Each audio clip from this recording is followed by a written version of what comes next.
Ana Kasparian. I don't know. I mean, depending on some people's opinions, it might be an obvious question. But let's talk about it, y'all. Middle America.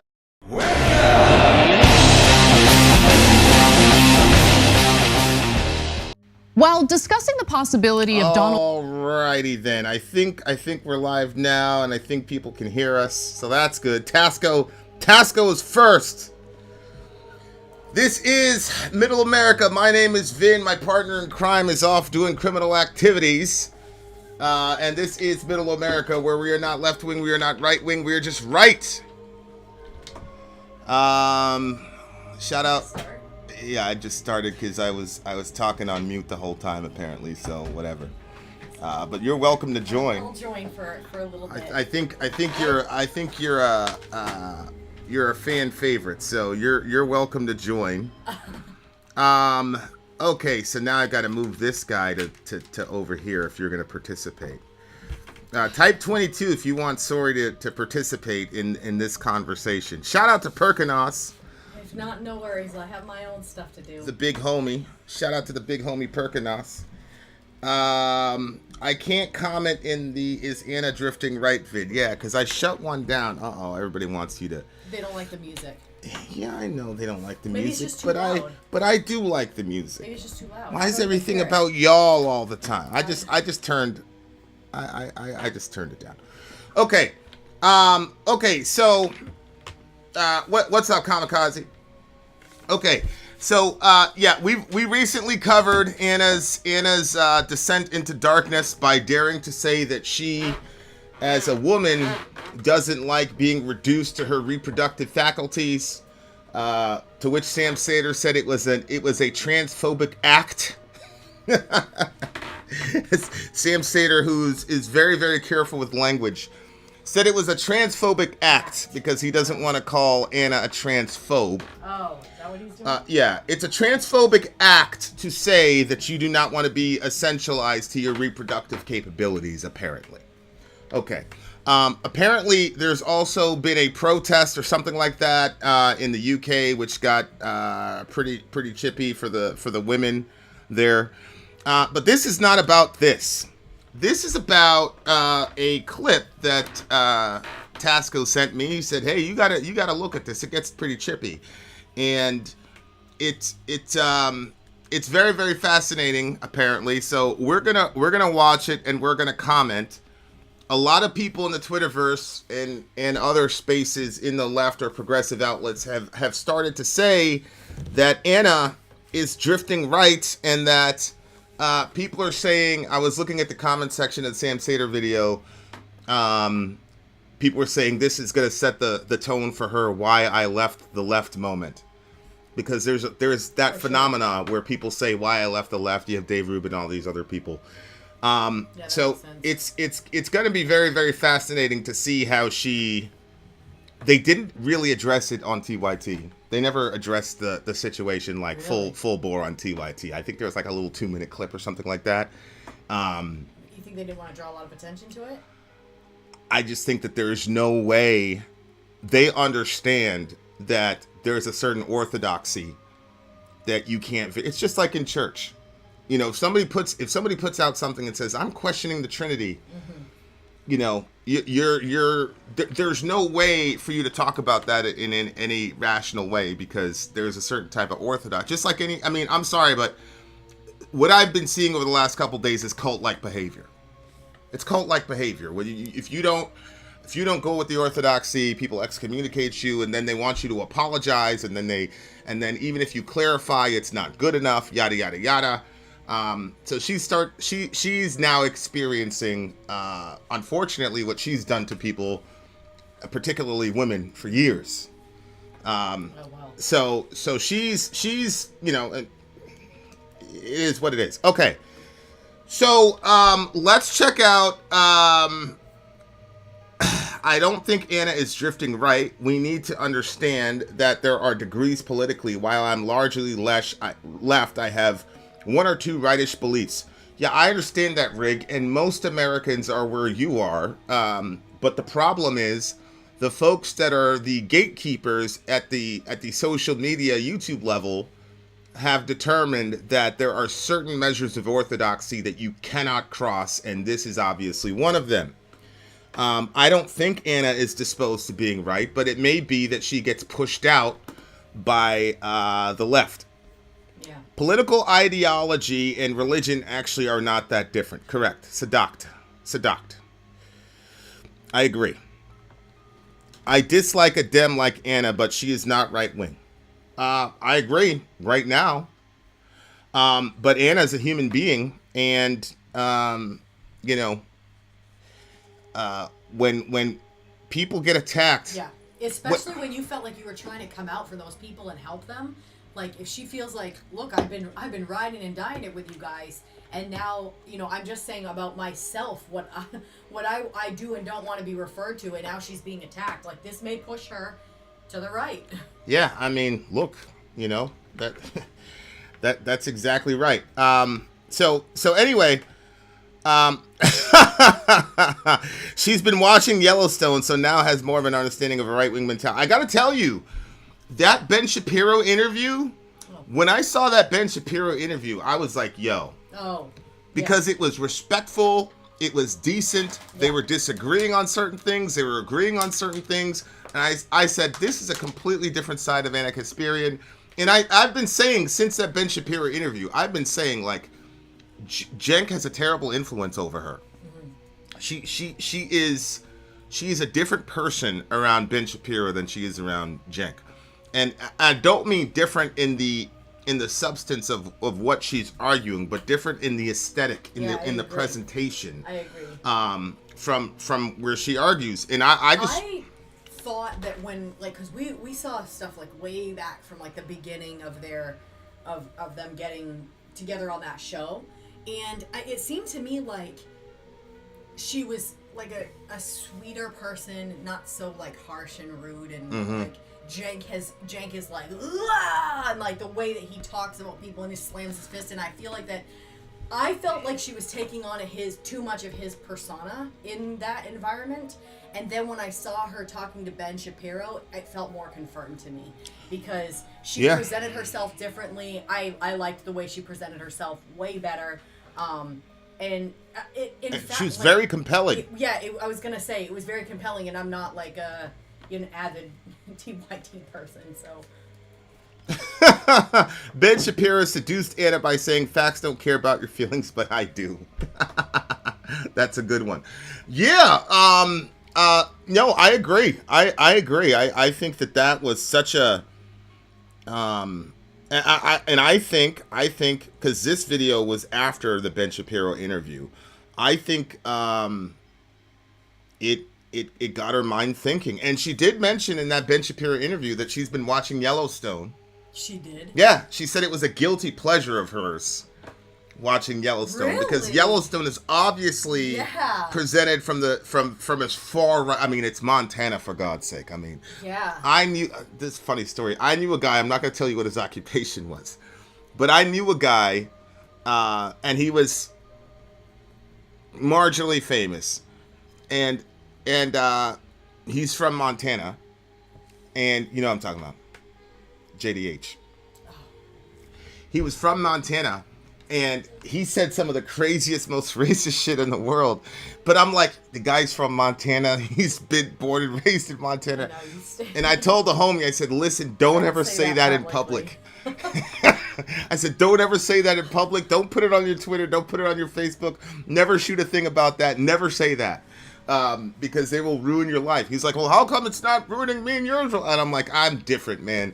Yeah, but had he said some of that stuff, like if you guys didn't have any sort of relationship and he just said that stuff straight out, like I think it might have gone differently, but you had a bit of a relationship with him, so you were more like, well. Yeah, exactly. So here we go. So this is a video that the big homie sent me. Shout out to Applejack. Applejack in the house. I dislike a Dem like Ana, but she's not right wing. I don't think Ana would jump to the right. She has right wing ideals like the cops and the homeless, but she is way too left leaning. I mean, we'll see. people are human beings, man, and sometimes the emotional aspect of things absolutely does impact our politics. Let's see. All right, here we go. Anna versus Cenk, although I'm seeing Trump here. Trump getting indicted and arrested for the hush money payments that were given to Stormy Daniels in the lead up to the 2016 presidential election. Cenk and I got into a debate about the Republican voters. And I want to be clear about a distinction here. We're talking about ordinary Republican voters, ordinary people, versus actual powerful Republicans in office or powerful Republicans in the media. That's where he and I seem to have a little bit of a disagreement, right? Because I think you should probably back off of ordinary people and focus most of the energy, if not all of your energy, on power structures and the elite. Okay, so this is the same thing one of my friends told me a couple of years ago during the entire Russiagate thing. I was criticizing ground level Democrats for the Russiagate situation, and they were saying, "Why are you doing that with people who have no power?" And the reason the reason I was doing, I still believe it was the right call to make. The reason I did that during the Russiagate situation is because I knew that the Russiagate thing was complete trash from like the first 2 weeks. I knew they had nothing, and I knew it was garbage. I also knew that it was a giant distraction because Mr. Trump got into office largely, in my view, because the Democrats decided to take the nomination away from Bernard Sanders and give it to Hillary Clinton, the least popular human being in the history of the world in 2016. Abu Bakr al-Baghdadi would have probably gotten more votes than Hillary Clinton in 2016. And we immediately, instead of focusing on that and pounding the Democrats for 4 years so that we could set up Bernie in 2020, instead, we were wasting all our energy on Donald J. Trump and this Russiagate nonsense and all the other thing, and now here we are with Joe Biden. That's a fact. So I had a serious problem with ground level progressives during the whole Russiagate situation. Because yes, it was the elites in the media and the elites in the government that were pushing that nonsense, but the fact of the matter is, it could not have gone on as long as it did without regular people, progressives like TYT and the rest of it, going along with the Russiagate nonsense. And the worst of it was Bernie jumping onto the Russiagate train, and then at 11:59 trying to act like, you know, because look, if you went with the Russiagate thing and then Trump was, quote, literally Hitler, then literally anybody else that you that's up for nomination is going to be better than Trump. Right. Okay? And I'm sorry, but in my view, that's what lost us the 2020 election. Okay, they gave us Team Cop and Feel in 2020, correct. They got us a cop who a woman of color who promoted slave labor for prisoners and didn't want to let them out early because that was going to affect the bottom line. And then we had a dude who was sniffing girls' hair, 6-year-old girls, 7-year-old girls' hair, and all the rest of it, who was credibly accused of assaulting Tara Reid. But we continue. With that said, Cenk made a statement that, yes, triggered me yesterday, and I'll explain why. First, let's watch it. Most Republicans agree with Mike Lindell when he says if you arrest them, Trump is more likely to win. Yeah. Michael Lindell is the pillow guy, and people were saying if you arrest Donald Trump, you're going to guarantee a landslide victory in 2024 because he paid off hush money to this sex worker, whatever, that he was beefing with. All that. Remember the one he called horse face, all that stuff on Twitter? Yeah. We literally had the president of the United States calling somebody a horse face on Twitter. It was our shining moment. I mean, this is a president. Like, anyway, so that woman, he paid hush money to. Stuff with her, then he paid it off. Hush money, yeah. Okay. Yeah. We live in a bizarre world right now. Tucker Carlson and Jon Stewart have flipped. Tucker calling for George Bush to be arrested, and John kissing up to Hillary Clinton and Condoleezza Rice. Holy shit. Yeah, George Bush does need to be arrested. Inshallah, he'll be arrested. Stormy Daniels is the woman's name, okay? And so a lot of Republican, I mean, I've got a Republican friend, and he was saying, yeah, if they do that, it's over. Like, it's going to be a landslide victory. I don't really understand the logic of that, but that's what they've been saying. You know why? Republican voters like criminals. Wait, what did you say? No. So Mike Lindell is he's the pillow guy. He's Yeah, the what's he have to do with the hush money he's a and all that? giant Republican guy, big conspiracy theorist. Okay. You know, the stop the steal. He's into all the conspiracy shit. He's been off Twitter, on Twitter. You know, so he's kind of become this character. So he was one of the guys that said, if you arrest Trump, you know, he's going to have a landslide victory. That's where he and I seem to have a little bit of a disagreement, right? Because I think you should probably back off of ordinary people and focus most of the energy, if not all of your energy, on power structures and the elite. With that said, Cenk made a statement that, yes, triggered me yesterday, and I'll explain why. First, let's watch it. Most Republicans agree with Mike Lindell when he says if you arrest them, Trump is more likely to win. Yeah. You know why? Republican voters like criminals. And No, that's not. They like criminals. What? I don't think that's why.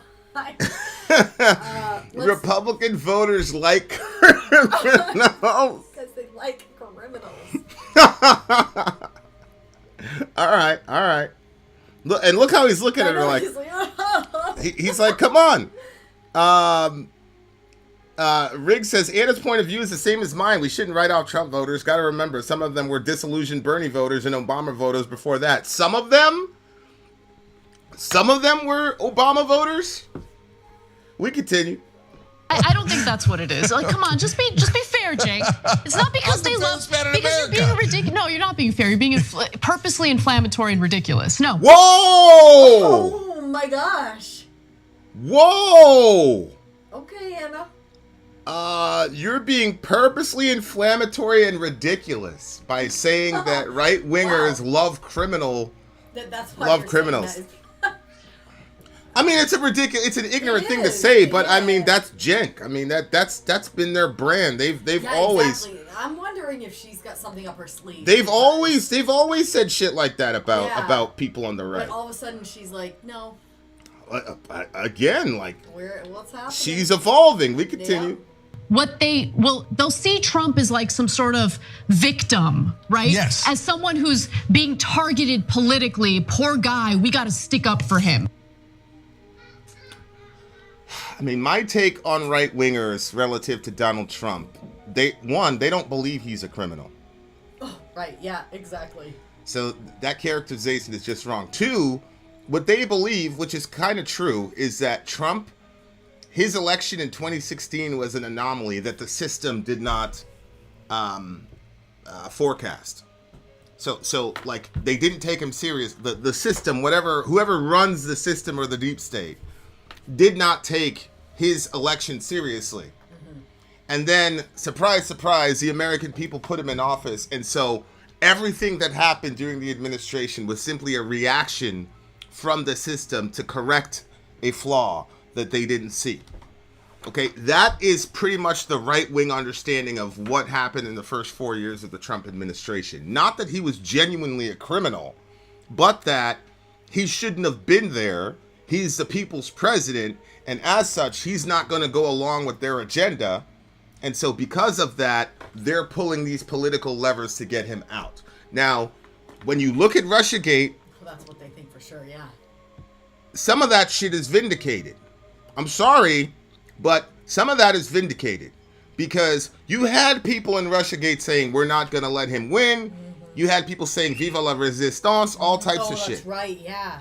The Steele dossier, Hillary Clinton set the whole thing up. Like the Russiagate situation validated a lot of it. And if you're on the left or progressive, whatever you want to call it, if you can't, the Russiagate situation is kind of like the Iraq War, where you look back and say that was completely wrong. And anybody with any sort of objective view would say that was wrong, that was a mistake. You have to be a diehard Republican to continue to say that what happened in Iraq was in any way, shape, or form right. And I'm sorry, but Russiagate is the same thing. So Russiagate validated a lot of what pro-Trump people were saying. Now, I'm not a pro-Trump person, and I don't think Russiagate validates the entire idea that he's not a criminal. But my thing during Russiagate and all this, so all these politicians are criminal. We know they're all criminals. I mean, Obama's a war criminal. So why are we selectively going after this guy with the law? That's the question. Right. And I'm sorry, like I don't buy any of it. I don't. I mean, good night. I mean, anyway, we continue. So I want to explain my reaction to it real quick, because I've just been less and less interested in hyperbole and generalizations, right? Like, good, Anna. She's less and less interested in that. Okay. For me, there's two things happening. Number one, I have an issue strategically with doing that, because I know she has an issue strategically with doing that, which is exactly, this is the point relative to the trans conversation. This was my entire point. This is terrible political strategy. Yep. What the current orthodoxy and orthopraxy in the trans community is completely self-sabotaging, suicidal behavior on a political level. It's horrible strategy. As I said, Ana Kasparian, the college-educated white liberal upper class woman, is a group of people that the trans community absolutely needs. And so to pile on her and to go after her is terrible strategy. But again, what have I been saying for 2 years? Progressives are going to lose consistently for the next 10 years until we grow up. Because right-wingers understand strategy. Democrats understand strategy. Progressives are completely emotional. So a perfect example of this is the Joe Rogan endorsement, where Joe Rogan endorsed Bernie Sanders, and then the progressives showed up and made Bernie repudiate the Joe Rogan endorsement. Again, these people, they don't understand. Ridiculous strategy. Ridiculous strategy. I've been watching you trying to reason with progressives the past few days. The snake, however, cannot help but devour its own tail. Correct. No, Park, literally, I was literally thinking about that. I was just picturing it, no joke. I'm like, this is the snake eating its own tail thing. That's what's happening here. I tried to reason with them because I said, listen, I'm a minority in this country. I'm telling you strategically how shit works when you're a minority. Like, this is what these people don't understand. Like, listen, when you're a minority, people will smile in your face. They will say whatever is politically correct. And then when they're in behind closed doors, then they'll tell you how they really feel. And then when it's time to vote, they'll really tell you how they feel. So I was out there trying to explain to these people that this whole thing where you got dudes dancing around kids, shaking their ass, thank God for those who lick us where we pee, saying shit like that when there's kids around, having your dick bulge out there in front of fucking elementary school students, joking about orgies and pedophilia. Talking about now people can identify as an age older than themselves or younger than themselves. So justifying pedophilia. Yeah. Come on, people. Yeah. Putting up memes where a 14-year-old kid is impersonating a 23-year-old kid and then saying that that love has no age. Those things are counterproductive to your movement. Yes, they are. But when you try to explain that to these people, they go crazy, they yell and scream at you, yada, yada, yada. Fine, you can do that. You can react emotionally like that, but the whole thing's going to flip on you. That's because the movement is headed up by people that were socialized as white males, and they have white privilege, and they don't understand. We continue. Full well what the media ecosystem looks like. I know how people get radicalized and propagandized based on the filter bubbles they exist in. And when you think about how the system is set up in this country, both politically and media-wise, it is easy for people to fall down this rabbit hole of right-wing radicalization, because if you're just watching Fox News, if you're just watching OAN, all you're hearing day in and day out is the worst twisted perspective on the left, on the Biden administration, on social spending, on all the issues that we care about, right? Well, the Biden administration has performed horribly. Literally none of the promises that Mr. Biden made have been fulfilled. And on top of that, while everybody's been bellyaching about a recession or a depression Mr. Biden in a single year has spent $140 billion on a foreign war that has no benefit to the United States of America, which was instigated by the United States of America, where we actively went and stymied peace talks with people in the Ukraine who wanted peace. So there are some very valid criticisms of the Biden administration. For you to lump that in with the other issues, we continue. In fact, one of the things that I've noticed is the right wing loves to tell right wing voters, oh, the left, they're just full of elitists. They think you're trash. They think they're better than you. And then they do, though, Anna. I mean, if I would have known all the content of this video, I would have had a montage of all the times where Cenk says Republicans are monsters, they're evil, they're dumb, they've got the IQ of the temperature, blah blah blah blah blah blah blah blah blah. Right? So these are not stereotypes, Anna. It's true. Progressives absolutely believe that they are better. Like it's almost an ontological superiority. Yeah. They'll come across content where we'll say disparaging things about them, we'll put them down. Aww. And I think that is. Did you hear that? Yeah. Aww. Yeah. Right? We'll say disparaging things about them, we'll put them down. Now, Anna's thinking strategically. Why would a person listen to what you have to say when you're insulting them and you're confirming to them what Tucker Carlson says you believe about them? Yep. But see, Cenk is only at the childish level where he wants to go and get them because he's angry at them. Yeah. So they say something you don't like, he fires up TYT and just throws up all over everybody. And that's at the level where a lot of progressives are. This childish, like I wanna stick it to the man, raw. Mm-hmm. And of course, YouTube and Twitter and all the rest of it are all completely biased to your side, so it creates an echo chamber, and you think all these people agree with you when in reality it's a very small percentage of the country, but whatever. But you hear that little condescending when she's trying to explain strategy. This is what Perkinos was referring to when I'm trying to explain to people this is a bad strategy.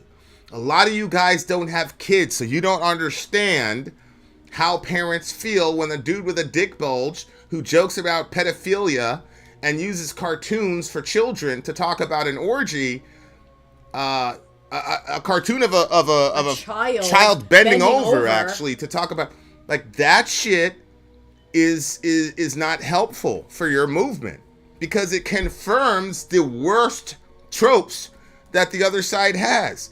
And so this is what I've been trying to explain to these people. Right. And instead, you get childish responses like Cenk saying, "Aw, okay. All right." Is playing right into right-wing media's trap. And I have an issue with that as well. Okay, so obviously I have a lot to say, but let me start with this. First of all, Cenk is almost 50, acting foolish when he's on camera. Correct. Correct. The reason why I say the right wing loves criminals in the context of always defending Donald Trump's crimes, let alone the crimes of many, many other Republicans, right, is because they generally have a concept of the rule of law is for you, but I don't want any rules or laws binding me. I'm interested in power. I'm not interested in justice.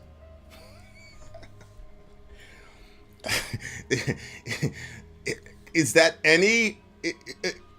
Does that not describe anyone in America? So progressives they're worried about equity and things like that. It's just Republicans who want to shape the rule of law to themselves. Really? So let me get this straight. If Twitter was a right-wing outlet that was working with elements in the government to suppress left-wing speech, that would be something that would be soundly criticized. So are you saying that progressives don't care about power and using power to shove through their ideology to everybody? Huh. This seems to me like something everybody does, Cenk, but let's just relegate it to the right. We continue. I think there is a difference between the right and the left. I think the left has a more expansive view of who equality and justice should apply to, which is everybody. And the right thinks, no, I want equality and justice for me and people inside my wagons. I don't really want it for you. So I think there is a difference. And I think that it's important. Well, you don't want equality and justice for children, Cenk. Ooh. Look, that's not listen, that's just a fact. Yeah. Cenk, you don't believe in equality and justice for all human beings in America? Right. We continue. That there are warriors on our side. Because in my lifetime, all I've ever had is pathetic weakling Democrats who never fight back against endless assault by the right wing.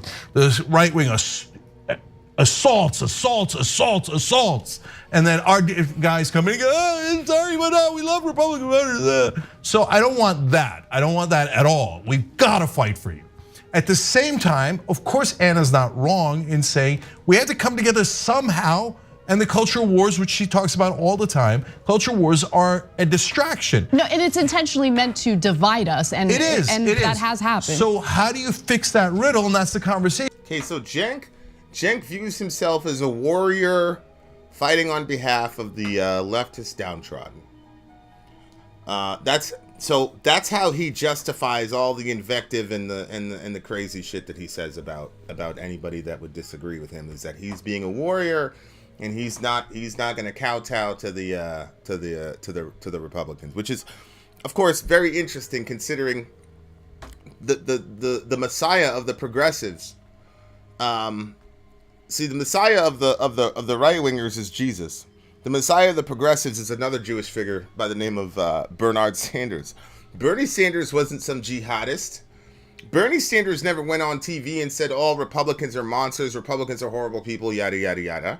It wasn't Bernie's weakness against Republicans that cost him 2 elections, Cenk.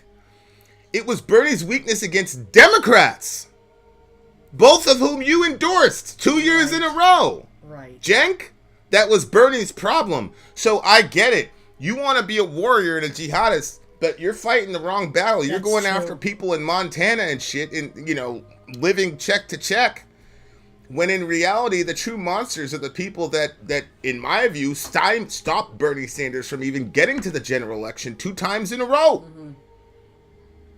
I mean, you had Obama come out and say, I'm not going to let him get the nomination. He literally said that.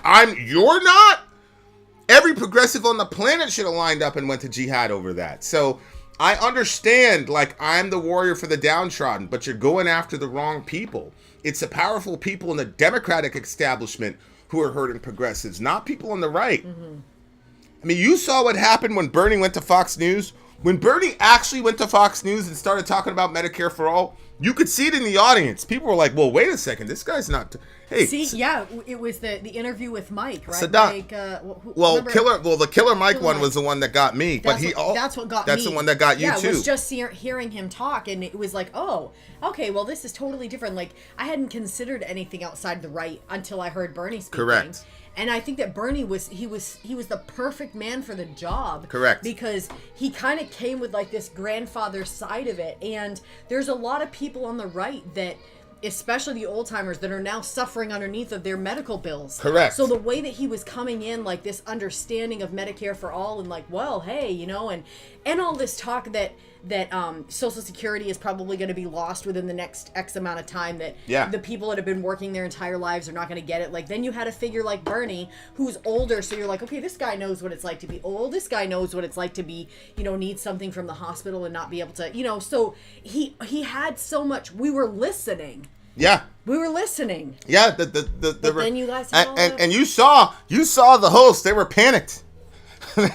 And they never had him on again for obvious reasons. Yeah. So but that should have told them, you got to get Bernie out there more. He's going to be speaking more. We got to hear more from him. Well, who was stopping Bernie? Who was characterizing Bernie? Chris Matthews characterized Bernie Sanders supporters basically as Nazis. He said the brown shirts are going to get us all types of. I mean, everybody's a Marxist. Everybody's a Nazi. I know. There's just a name calling whenever somebody starts gaining power. People are like, oh, well, let's call him a name and then bring them down to this other level. When that's not even what they're talking about. They said he was a Nazi. Yeah, Bernie Sanders, the most gentle, Christ-like, Jewish. That's what I was like, isn't. Come on, people! Come on. But my point is, number one, Cenk, I think Bernie Sanders has done more for progressivism than you. Number 2, he doesn't have your attitude. Number 3, the people that really went after Bernie were not people on the right. People on the right thought that there was no chance Bernie could win, so they wanted him to win. They kind of had it like the inverse of Trump. They were like, there's no way this guy's going to win. So they didn't have especially in 2020, they didn't have a problem with Bernie. The people that had a problem with Bernie, Cenk, were Obama and all the other guys. They were the ones with the problems with Cenk. And it's funny because if you look at TYT around 2019, 2020, when all the Democratic primaries and stuff were happening, they were laying out all the invective toward the Democratic Party and all the rest of it. And then the minute Bernie bent the knee, they went back to saying it's all the Republicans' fault. So, like, this is the problem. Wow. And Cenk is not seeing it.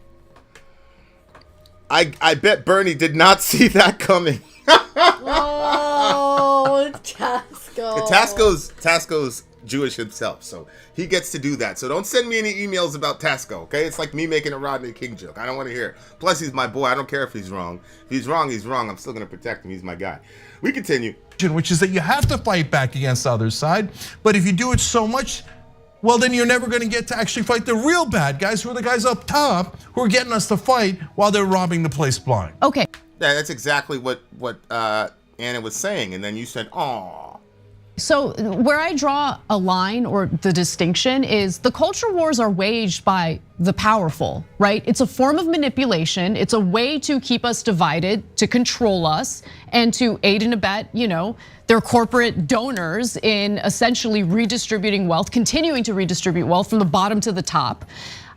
The thing is, you talk about war. That's a good point. All you right-wingers, you keep talking about, that's socialism then.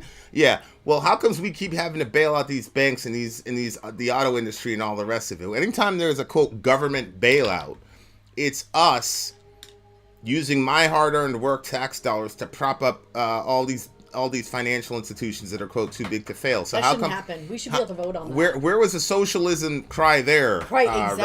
right-wingers? Exactly. We continue. Like, I want warriors. I'm sick of these mealy-mouthed Democrats. I hear you on that. But we should be warriors against the power structure. We should be warriors against the propagandists in right-wing media, right? Well, see, here's the thing. You have to redefine what it means to be a warrior, dear listener. Now, look, in any war, you have got a comm specialist. You have a medic, you have a weapons specialist, etc., etc., etc. And then in war, you also have intelligence, under the rubric of intelligence. You've got psychological operations, etc. I can tell you that a well-placed psychological operations plan can do more damage and accomplish objectives in a lot more efficient manner than a door kicker team would, or Dev Group Squadron would. So there's lots of ways to do warfare, but if you only have a understanding of how warfare works, then you're gonna be ignorant like Cenk. There's lots of ways to do jihad.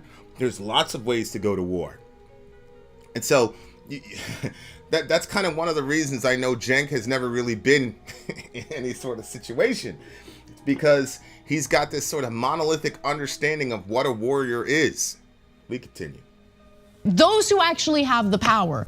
I think that we make the mistake of assuming that every single right-wing voter who defends Trump knows that Trump engaged in criminality, but they don't care. Now, are there some Republican voters? Yeah, I mean, I know for a fact there are lots of Trump supporters that believe he's completely innocent of these charges, or that the things that he's being prosecuted for are things that, quote, everybody does, and they're just going after Trump. Right, that's the issue. I think that's what everybody's thinking. I think it's like, well, we've all felt like that in the political realm, stuff hasn't been right. We've all felt like we've been lied to. We've all felt like people have been doing stuff behind the scenes that was illegal, and if we did it, we would get prosecuted, and it's just getting overlooked because it's the president. So the fact that this is happening, it of course, lots of people are just looking at it and saying, well, yeah, but we know Trump's not the first guy that did it. All of a sudden, you're going after Trump. It's like, it just looks like another political maneuvering to... Yeah. Who think like that? I'm sure, of course. Do I think every single Republican voter falls in that camp? No, I don't. Just based on the misinformation that they are fed intentionally by right-wing media every single day, right? Yeah. Then it's time to set a precedent with Trump. Okay, you can do that. You can do that. I just think it's horrible strategy. After the Russiagate issue, Trump would have to, I would have to see on video him planning a hit or murdering somebody for me to say, yeah, any of this shit would be justifiable. I'm sorry, but you cannot pull a stunt like Russiagate for 4 years and then come back and say, oh, we got him on this little technical. Sorry, that's not enough for me to throw the country in a complete upheaval. You guys did Russiagate for 4 fucking years. You had nothing, and nobody got held accountable. And I don't know if they're going to address this or not, but you have to address that relative to how Trump supporters interpret this shit. Yeah, I think the only way that they could do it is if they said, we have a policy change as far as like in politics where this is no longer going to be allowed. And then if you're going to prosecute, then hit both sides. Go after the right and the left for what they've been doing and say this is a justice issue that we, the people, are going to stand up against. Like, you can't just go after one party without it looking like you're doing something. No, we froze. Things were going so well. It's a sign for me. Huh? How is it a sign for you? They hear nothing else. They hear... That's so frustrating. Let me try a new scene. Thank God. Thank God. You had like 1.5 seconds before I was like... Okay, we're going back to what Anna was saying. No, I don't agree. Like I said, Trump's gonna have to do something really, really, really crazy, in my view, to justify any sort of attack on him or any sort of legal work on him. And until you guys, wow, Danny, that's interesting. Until you guys recognize that, then you're not going to understand. I used to be pretty vocally left, getting in arguments over politics. It took me surviving a month-long coma to notice life is too short to cry about a situation we can't change in this two-party system. Damn, Danny. I'm glad you recovered from that coma, though, bro. Yeah, Jesus. Holy shit. While discussing the possibility of Donald Trump getting indicted and arrested for... All right, so let's go back. Let's go back to where Anna and Cenk were. Assault by the right wing. The right wing, a more expansive view of who equality and justice should apply to, which is everybody, and the right thinks no. You mean like withholding documents, using campaign donations to pay for a quickie? Yeah, knock. I don't care. I don't care if he does that. I don't care if he does that.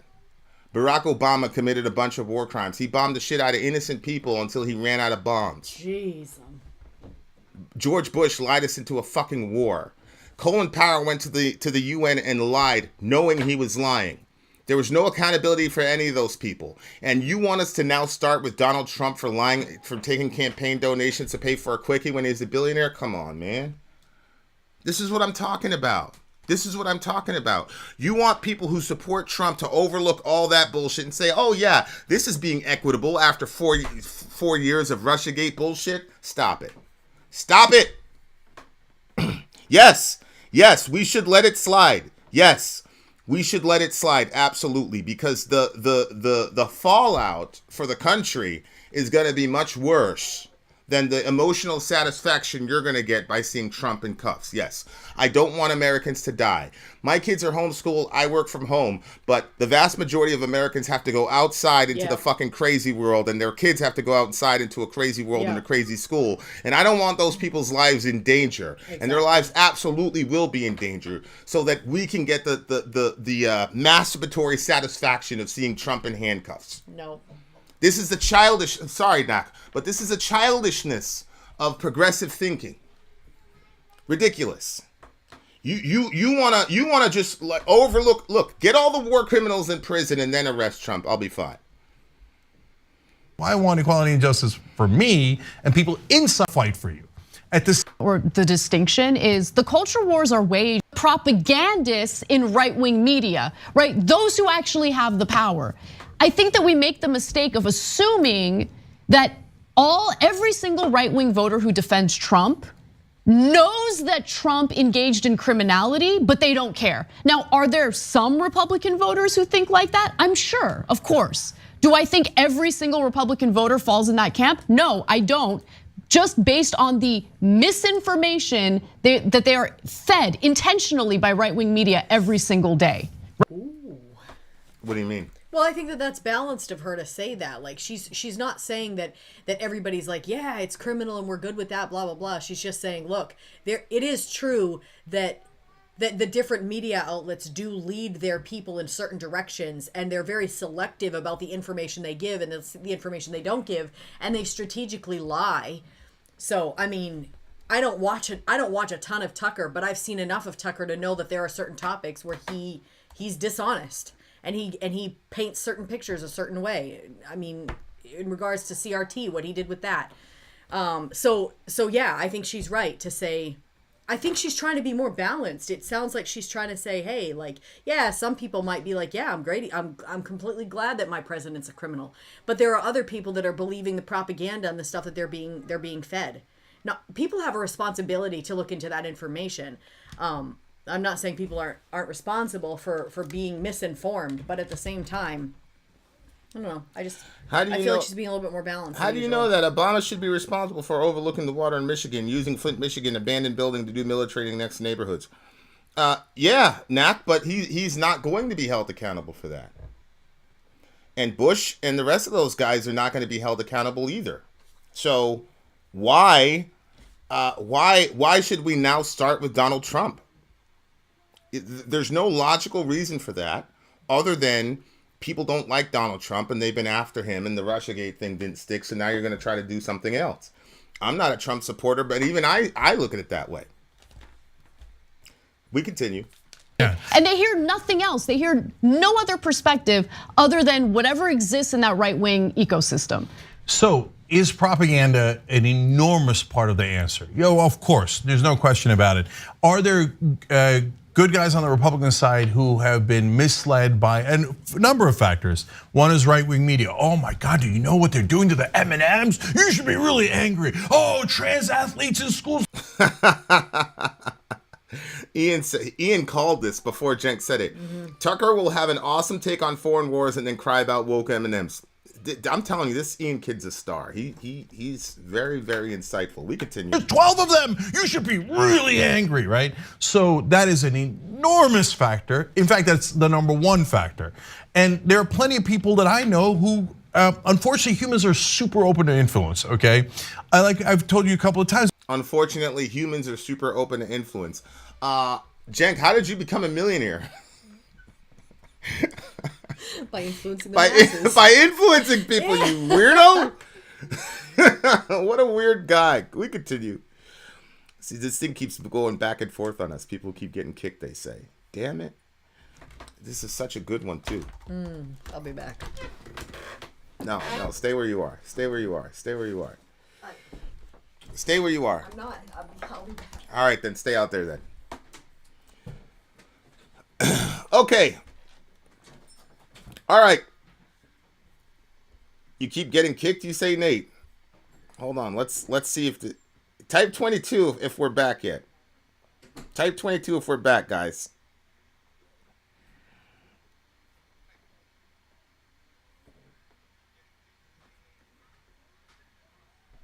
All right. Okay, so we're back. Somebody close that door, please. All right, we continue, guys. My uncle voted for Trump, even though Trump was talking about banning Muslim immigrants from the country when he's a Muslim immigrant, right?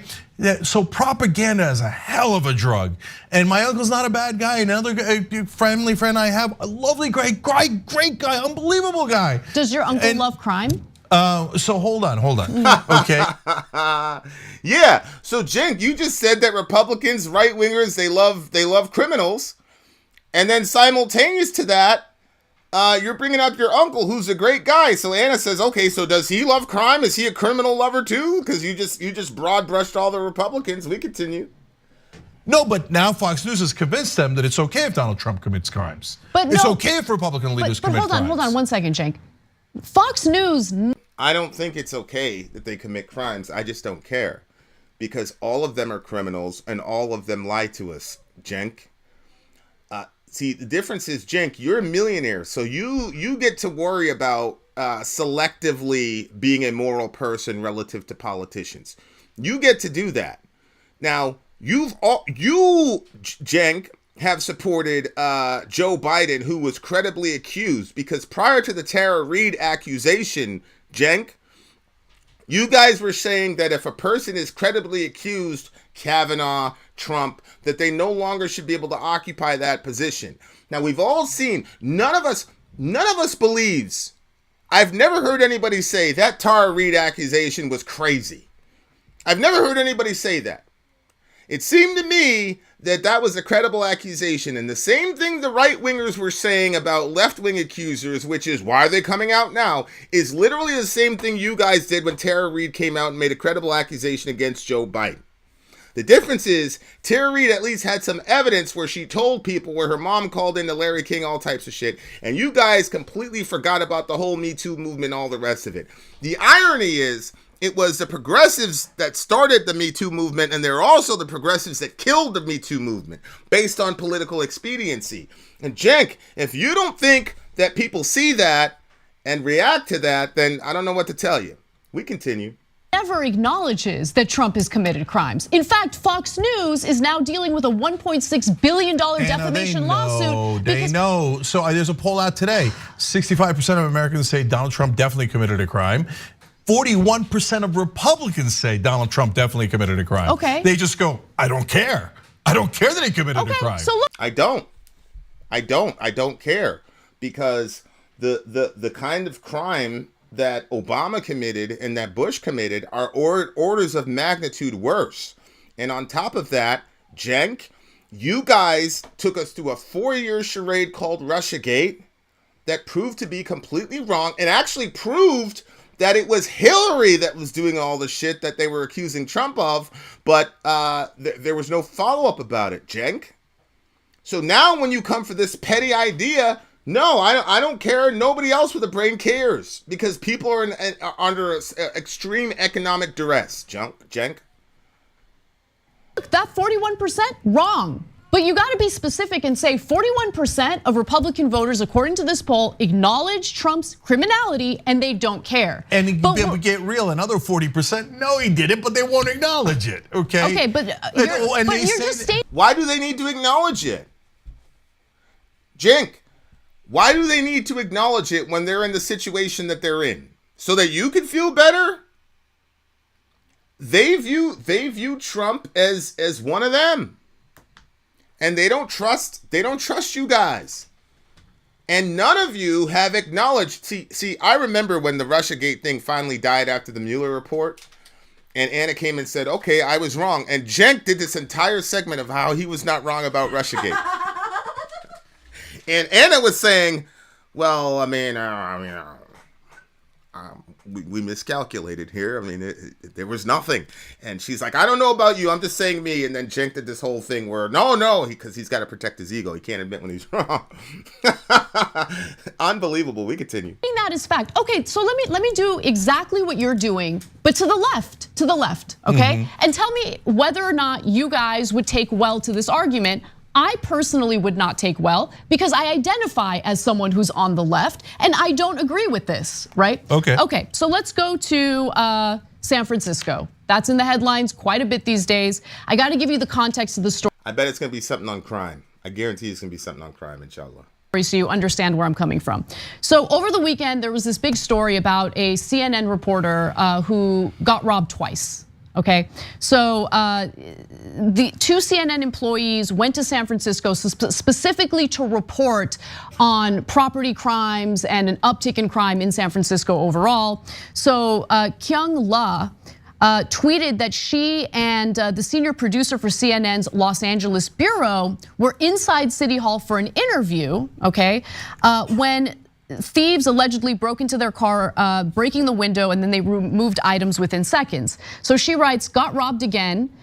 Jason and I were at City Hall in San Francisco to do an interview for CNN. We had security to watch our rental car plus crew car. Like they had security with them and they had already had this incident happen to them. They didn't want to repeat, which is why they got the security, right? Now, thieves did this in under 4 seconds. Security stopped the jerks from stealing other bags, but seriously, this is ridiculous. And look, the property crimes in San Francisco are ridiculous. It's brazen, it happens in the middle of the day. In fact, it happens so often that you're about to see what airlines have done in response to it. But she continues in this thread by saying, yeah, I was looking at the comment section in the Sam Seder video, and they were saying, yeah, you know, the stuff she's saying about crime and all that. They were like, you know, she's starting to lose her way. That's what they were saying about Ana. She's starting to lose her way because she's upset about crime. She's upset about crime. Ana is like a 5'4", 100-pound little white lady in San Francisco. And she keeps telling the story. She was walking her dog and 2 homeless dudes ran up to her and dry humped her in the street. 2 of them? Yeah. 2 homeless dudes went and dry humped her in the street, which is a form of sexual assault. Absolutely. And let me say it this way. I have seen people get hurt really bad for less for doing that to people. For much less. I've seen people like hospitalized for doing that shit. So, so Ana obviously is traumatized by this situation. And the way the left has responded to that is by calling her Ana Kasparian. So what's happening with Ana is that she is now, by the way, for policy she voted for. She talked about this in the Ben Shapiro interview.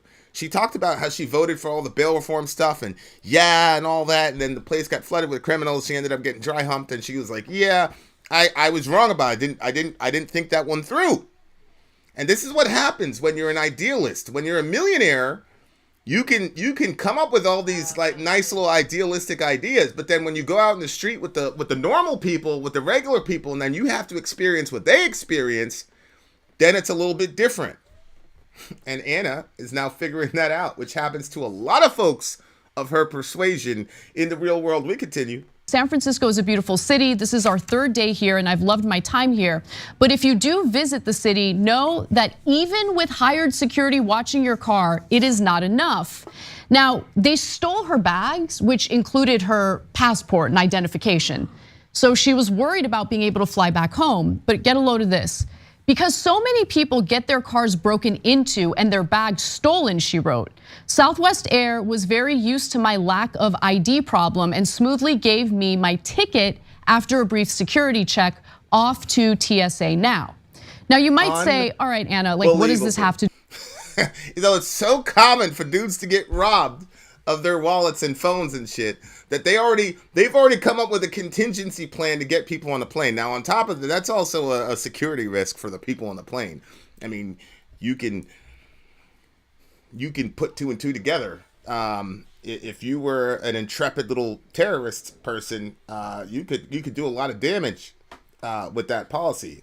We continue. With the left? Are you just highlighting this because it happened in San Francisco, which of course is pretty progressive? It's more than that, okay? Because the San Francisco Democratic Party endorsed a district attorney candidate, and you're about to hear from him. His name is John Hamasaki, who takes to mocking victims of these types of crimes. For instance, one person had written on Twitter, My teammates will be scarred forever. This person is a foreigner and also dealt with a similar situation. Being robbed hits you at your core, especially when it's thousands of dollars of loss. There is no downtown recovery without an aggressive push for safety. And then he tagged Mayor London Breed. Yeah, I mean, being robbed is a life-changing experience for a lot of people. I mean, I remember in school, we had this nerdy kid named Oscar, and Oscar was a skinny, nerdy kid into comics. Even gangbangers, everybody left him alone. He was a smart kid. He never got involved in anything, whatever. And we had to go through basically an airport terminal to get to first period. And we were school in the Bronx, New York. I mean, I'm talking the wand, putting your shit through we had 3 levels of security and your ID check that they had to have. If you didn't have your ID, listen, the school resource officer, they'll call you by name. Hey, what's up, Vincent? What you want? Blah, blah, blah. If you didn't show them your ID, you're not getting into school. Like they didn't play. It was like that kind of security. Shout out to Truman High School. One day I see Oscar in the line on the side. That's when something pops on the little conveyor belt machine. Oscar brought a 9 he brought a gun to school. Now Oscar was he was such a nerd that he didn't understand that the way to get a gun into school is to simply have one of your friends skip school and then go on the track, because the door to the gym was never secured. So when you go down the gym, your friend would come in from the track and then just walk with you while you're doing phys ed, and he'd hand you all your shit. That's how you got your shit into school. He didn't know that because he wasn't connected to anybody. This dude brought a 9 to school. So they processed him all that. I said, yo, what were you doing? Oscar had gotten robbed a week before. He was terrified. That's all he could do. Smartest kid in the school. I have no idea what happened to him because they had to report that, obviously. You know, detectives showed up, all types of shit. So being robbed absolutely has an effect on your mind, for sure. Because Oscar was the smartest kid in school. How did you think that was going to go, bro? We continue. Now, the district attorney candidate that was endorsed by the Democratic Party in San Francisco said, interesting, would getting your car window broken and some stuff stolen leave you scarred forever? Is this what the suburbs do to you? Shelter you from basic city life experiences so that when they happen, you are broken to the core? Oh my God! That's the district attorney candidate who was endorsed by the Democratic Party. You people are mentally ill. If you think that that's the right response, you are mentally ill. Oh my God. Yes, especially for people who come from Europe. Europeans, especially Europeans in the media for the most part, are not used to people running up into their vehicles, destroying their shit while they have security and taking all their shit. It's absolutely you're so privileged that you can't deal with the regular exigencies of city life. Unbelievable. Writing this to someone who traveled to the United States from another country, basically telling him, oh, you're a victim of crime, you can go F off, okay? So is there and this guy was endorsed by the Democratic Party. So her point is, okay, Cenk, so does that mean now that all Democrats are criminals and supporters of criminals because of this guy? He was endorsed by the Democratic Party. Holy shit. portion of the left that is way too permissive about crime? Yeah, of course there is. So, but first of all, look at this. I acknowledge it. There's a portion of the left. There's a whole bunch of, well, if it's a portion of the left, then it's all progressives, because I keep hearing about Ana Kasparian and all the rest of it.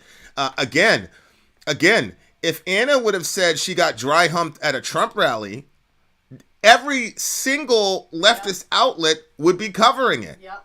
But because Ana got sexually assaulted as a direct response to progressive ideology, they all just looked the other way.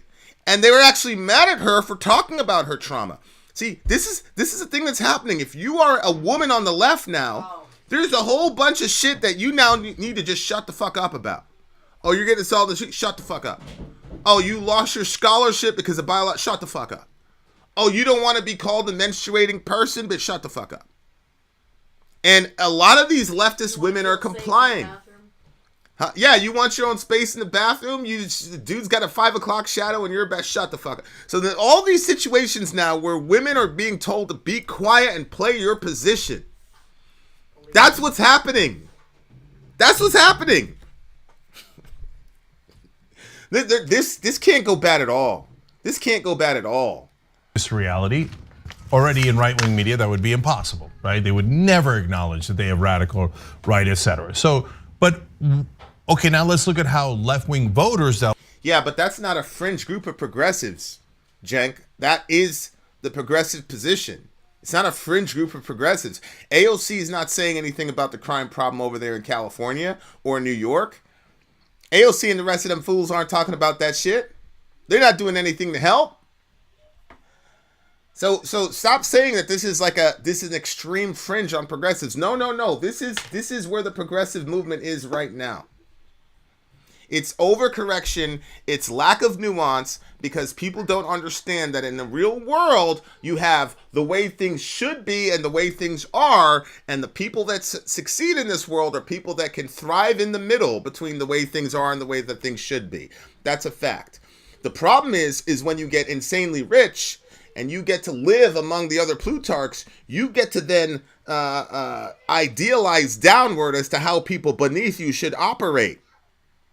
But then when you come into the experience, the lived experiences of the people at the bottom, then all of a sudden your perspective changes, and that's what's happening to poor Ana Kasparian. We continue. With that versus right-wing voters, right? So Hamasaki, by the way, lost. He was still endorsed by the Democratic Party, Cenk. That's her argument. Her argument is this fucking sociopath who was mocking somebody for a traumatic event was endorsed by the Democratic Party. Now, I personally have never been robbed, but there's reasons I was never robbed. I was never robbed because I saw a man get his face cut open on the subway on the way to school in the 9th grade. And I said to myself, that's never going to happen to me. So I've never been robbed, but I guess you could say that was a traumatic experience because it absolutely fundamentally changed me. And that wasn't the worst thing. I mean, I've seen people shot. I saw a lot of shit in New York City. But that specific issue changed me because that guy was just going to work, minding his own business. Wall Street dude. Now he's got $1.50, which is you get sliced basically from your head down to your jawline, and you need 150 stitches. We used to call it $1.50. So, yeah, I've never been robbed, but yeah, I guess I was traumatized, and it led to certain decisions that, but Cenk is saying, yeah, but the guy didn't get elected. Yeah, but he was endorsed by the Democratic Party. Cenk, that was Anna's argument. We continue. Seattle, they elected a bunch of progressives because they thought progressive means helping the average person, making progress towards equality, etc. That's true. It does mean those things. And then for whatever reason, except for babies. You guys don't believe in equality for babies. I'm not saying that as a point of rhetoric. I'm just saying that as an objective fact. Nobody can deny that babies are human beings, but you don't believe that they have the right to life, which means that you have a stratified justice system. So progressives are they're for equality sometimes, like an Animal Farm. We continue.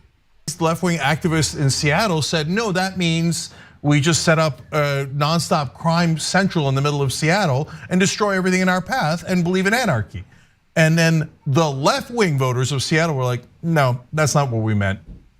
Most of you are fired, okay? Same thing happened in Portland, same thing. Well, the left-wing voters in Seattle said that because they were dealing with the ramification of another crazy, insane bullshit policy. See, this is the problem. The problem is, and we talked about this during the woke conversation, where it's like, to me, wokeism is about a valid perspective, okay, which is, for example, racism is bad, that then gets stretched to credulity, which is if you wear dreadlocks, you're a white supremacist. If you're a white person that wears dreadlocks, you're a white supremacist because you are appropriating somebody's culture and you're bad and we should be able to shove you and put hands on. That literally happened. This white dude got shoved and this black girl put her hands on him because he wore dreadlocks. That is the wokeism. In my view, that's how I would define wokeism, is stretching a valid social issue to credulity. And that's what happened with the CHOP and all these other whatever. You've got really good ideas that then get stretched to credulity where people cannot function. Do we need reform in the criminal justice system? I'm a black man in America with black sons. Absolutely. But this whole idea where we're just going to let criminals run roughshod. I've also been in the ghetto. And here's the thing about being in the ghetto. When you're in the ghetto, you learn to improvise. And you learn how to manipulate. Listen, I've got a rapper in my phone right now by the name of Papoose. He's got a thing called Law Library. This is one of the things that, prissy little white leftists don't understand, is that criminals are extremely adept and a lot of them know the law. So there's a song called Law Library where literally he tells you how to commit crimes and then use loopholes in the law to get around it. This idea that criminals are just these hapless victims who get swept up in the system. A lot of them are, but a lot of them also know how they pay very close attention to what the laws are and what they can and cannot get away with. There's a reason King Von had 4 bodies and he was out there rapping about it and laughing about it, all the rest of it. We continue. Going to happen in San Francisco and in LA, the prosecutor recalled very left-wing voters saying, I am against this. Whereas Republicans, 41% say. Again, Cenk, they didn't become against it until they began to feel the effects of their crazy ass policy. You have to acknowledge that, bro. Yeah, I know Trump's a criminal, so what? Okay, that's fair enough. And by the way, I'm just being clear in that I believe that it is wrong to take examples like this and make a blanket statement about the left loving crime, okay? But let me give you more, because Los Angeles is a little different. By the way, if you So Cenk is basically saying, yeah, that's true, but leftists are against that kind of thing. more things I got to tell you about this guy. He is insane because he's in favor of, I guess, teenagers having possession of stolen guns. Here's another example. So apparently there was a post on Twitter about how a stolen 9mm gun was confiscated from a 17-year-old teenager, right? Mm-hmm. Hamasaki responded to that by saying, uncomfortable truth, taking a gun from one kid may as likely stop violence as end up in that kid getting killed. It may feel good to post this photo, but I've known too many kids who were killed for being in the wrong neighborhood, often their own, and unable to protect. The 17-year-old was in possession of a stolen gun. I love this guy back in the day. I mean, it's true. Like you know, the kids, like, you get caught lacking. That's what they call it. You get caught lacking. So if you get caught lacking and your enemies are after you, then yeah. I mean, we used to call it slipping. Oh, don't get caught slipping. The kids now call it don't get caught lacking. He's right, but you have to have the police arresting people for having firearms. Like, that was the whole shtick. If we didn't have the fear of being arrested for carrying weapons, it would have been 10 times worse. The cops kind of functioned as a backstop. There's things that you couldn't do if the cops were around. There were operations. You had to have people that were lookouts and that would and that saved a lot of people. There's a lot of times where people got passes because police were around and you didn't want to show that you had a gun. What this dude is talking about is just the wild fucking West out here. What in the world? I mean, yeah, you got the right to self-defense, but I don't want Daquan walking around with his 9mm without worrying about police. I want you worried about the police. You have no. I could tell you personally that police present in context relative to weapons and New York's laws relative to weapons stop me from doing things. I can tell you that for a fact. So you still need that backstop. Holy shit. And this guy has a problem with that gun being taken away from him. And he's like, oh, he's using it for his protection. First of all, how do you know? Second of all, no, 17-year-olds don't get to walk around with stolen weapons and say, oh, it's for my protection. How do you know that guy wasn't going to commit a significant crime with that stolen weapon, which is already a significant crime? Doesn't matter. But so doesn't matter. She's illustrating the fact that this dude is obviously. You could easily make an argument that the left is pro-criminal using your logical template, Cenk. You could easily make the argument that the left is pro-criminal. That's her argument. The Democratic establishment in San Francisco endorsing this guy, one could argue, right? I would say it's inaccurate. One could argue the left loves crime, but the left doesn't love crime. No, but Anna, that is a mischaracterization. But the difference is that, Cenk, you're saying the right loves crime because they want to look the other way at Trump. You guys are literally passing legislation that foments more crime. Talk to people in New York City. Talk to people in Chicago. You guys are actually voting for and passing policies that foment more crime, Cenk. So she has a way better argument than you. We continue. Those leftists there, I think, are extreme. And yeah, they think crime is not that big a deal. They say it all the time. Representative of all left-wing voters. Of course not. But they are representative of actual legislation, Anna, that you yourself admitted you voted for. Now, I'll give it to Anna because she admitted that she was wrong when it happened to her. Obviously, it hasn't happened to Cenk yet, so he could just be, we continue. That's my point. So look, all I'm asking for is specificity, right? And I'm also asking for, just stay away from hyperbole and needlessly making blanket statements about whole swaths of the population. No, but Anna, so that's the problem I have. We're not getting to the heart of the problem. So look, the Republicans, generally speaking, and not just generally speaking, I can give you specific examples, are the aggressors, right? So we didn't just pass hundreds of laws against straight people in the country. They just passed hundreds of laws. The politicians, and we should fight, Cenk. Do you think? No. Okay, so here we go. This is the trans stuff. The Republicans passed hundreds of laws, I think is what he was referring to. Let me try this again. Let me see. But that's my point. So look, all I'm asking for is specificity, right? And I'm also asking for, just stay away from hyperbole and needlessly making blanket statements about whole swaths of the population. No, but Anna, so that's the problem I have. We're not getting to the heart of the problem. So look, the Republicans, generally speaking, and not just generally speaking, I can give you specific examples, are the aggressors, right? So we didn't just pass hundreds of laws against straight people in the country. They just passed hundreds of laws. The politicians, and we should. Okay, hundreds of laws against trans people, because nobody's putting out hundreds of laws against gay people. There's supposedly hundreds of laws against supposedly trans people.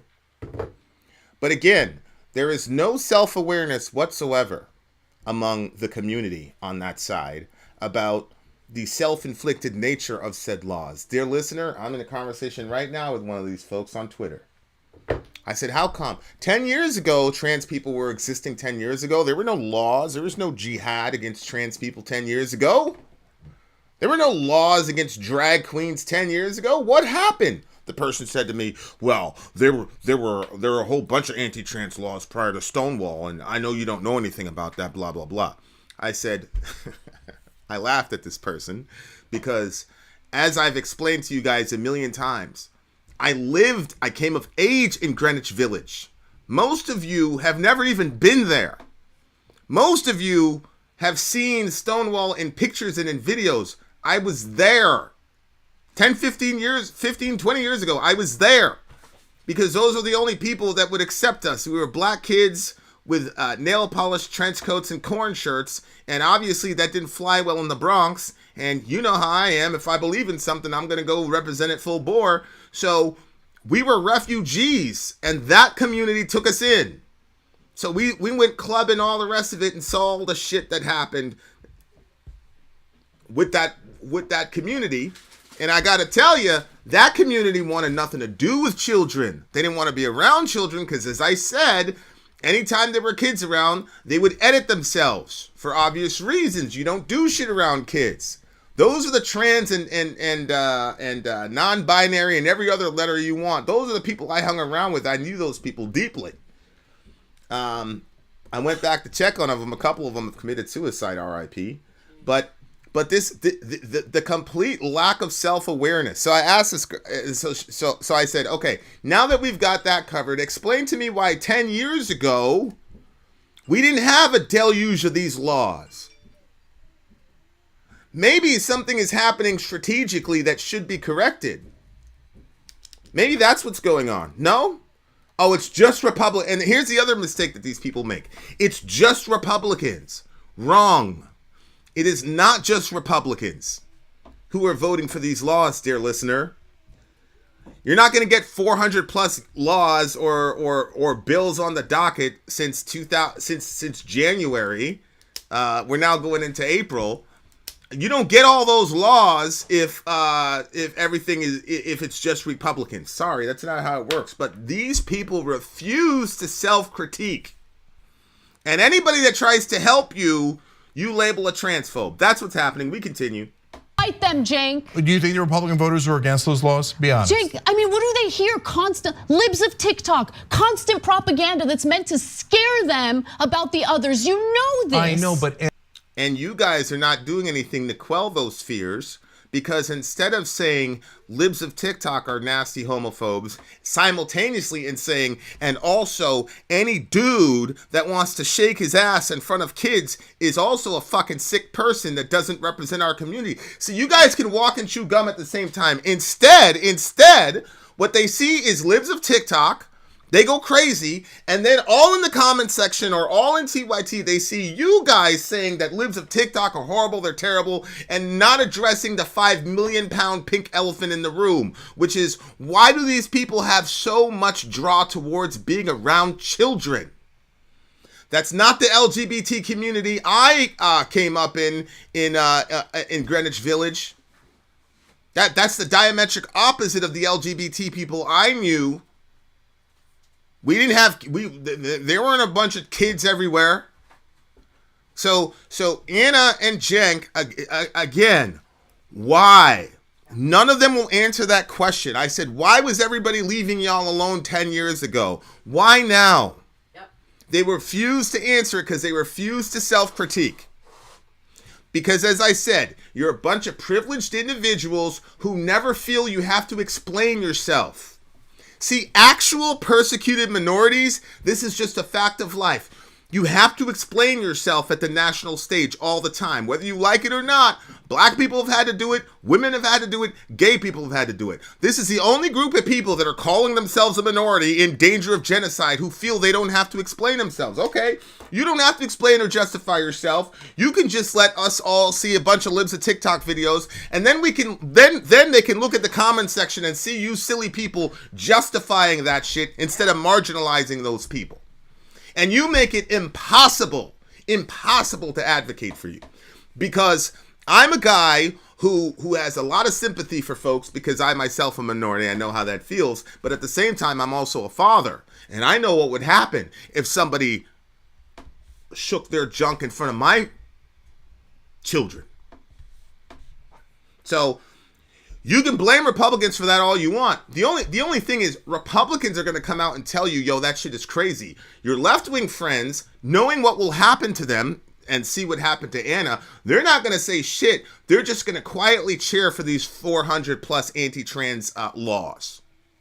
That's what's going to happen. And these people can't see the logical connection between the two. It's mind-boggling. We continue. So what do we do? Because we can't just... Well, what you do is, in regard to that specific situation, Cenk, it's not difficult at all. What you do is you marginalize those people. Like, let me give you an example. And I was against this, by the way.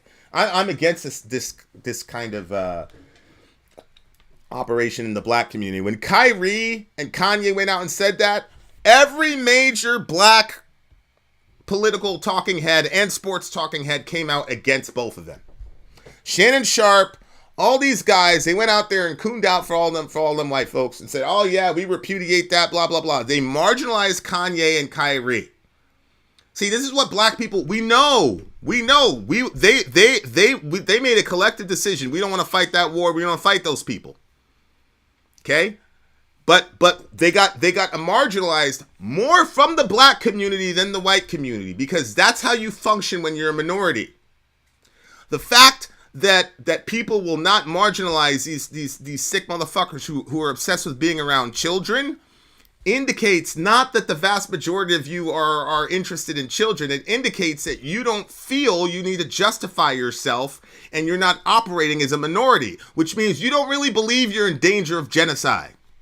If you felt you were in danger of genocide, then you would do things that historically that people that are in that danger have done. You haven't separated yourself from those people at all. As a matter of fact, what you've done, and Anna, what you've participated in, is demonizing the messenger. You're the one that helped in doxing Chaya Rychek and all the rest of it for simply posting those videos. Anna? We continue. Okay. Hey, you know what? Let's throw gay people under the bus. That is not what I'm suggesting. I know you're not suggesting that. So I'm asking, what do we do? Okay. Again, gay people have nothing to do with it. Gay people aren't out there going after kids. As I said before, during the whole gay marriage battle, the only thing that gay folks were saying to kids was, it gets better, which is something that anybody with a sort of conscience can support. Or the Trevor Project, which, if you're not supporting the Trevor Project, I would encourage you to look into it. They weren't going to schools and having fucking 5-year-old kids fill out questionnaires about whether they were gay or straight. They weren't doing that shit. They were saying, we're adults. You remember this? 2 consenting adults. What does 2 consenting adults do in their bedroom have to do with you? That was the line, and it was very provocative. Because it made me go, I mean, theologically, does God observe the marriage? No, impossible. It's impossible biblically. I don't care what you say. It's impossible biblically to say, yep, God looks at that as a valid union. However, we're not in a theocracy yet, inshallah. We're not yet in a theocracy. So you've got this bifurcation between the church and the state. Well, Jesus says, give to Caesar what is Caesar's. There was a clear avenue among evangelicals where you could reconcile your theology and your civic duty as an American in the gay marriage question. And there were no moral implications to that. But that is not what this community is doing. Because you're targeting children. That's a fact. And you are also targeting children in an area where their parents are not present. And if you think that only Republicans have a problem with that, okay. All right. Okay. We continue. So do you think that you persuade them by saying, you guys are stupid, you guys love crime, you guys are hateful, ordinary people? Are you persuading them, or are you just releasing, the emotional frustration that I also feel myself? No, this is super important, and this is a good question, and it has a very good answer. Yeah, that is a good question. Do you think you're being persuasive? Because I got to tell you, the LGBT campaigns were very persuasive to me. By the time the Obergefell decision, I remember exactly where I was. I was actually on a trip, and it was a pretty bad night. And I woke up the next day, and after about an hour of sleep, and I was changing one of my gauzes, and then boom, there it is on the thing, the Obergefell decision. I was like, whatever. I mean, at the time I was a little bit distracted, but I remember that, and in my evangelical mind, it was just another day, because I had heard so many times the argument, what does 2 consenting adults have to do with you, blah, blah, blah. It made complete and perfect sense. They were absolutely persuasive to me. They were, for sure. So we're in a political battlefield. We have to win on these elections so we can win on the bills, because they're winning the elections and winning the bills, and they're actually passing laws saying that gay people are so evil we can't have innocent kids hear about their existence. That's the don't say gay bill in Florida. But again, there doesn't seem to be any recognition as to what opens up those lanes. If you guys would marginalize these psychopaths and these pedophiles, yes, pedophiles that are around children, then that argument would lose all of its power. The problem is, I keep repeating it, anytime one of these pedos shows up into a school, you guys defend them. That's the problem. Okay, Right. so I cannot let that stand. So how do you win? You win by winning the middle, okay? So that's why sometimes when the left goes extreme. I agree. You do win by the middle, Cenk, and you don't understand what the middle is, Cenk.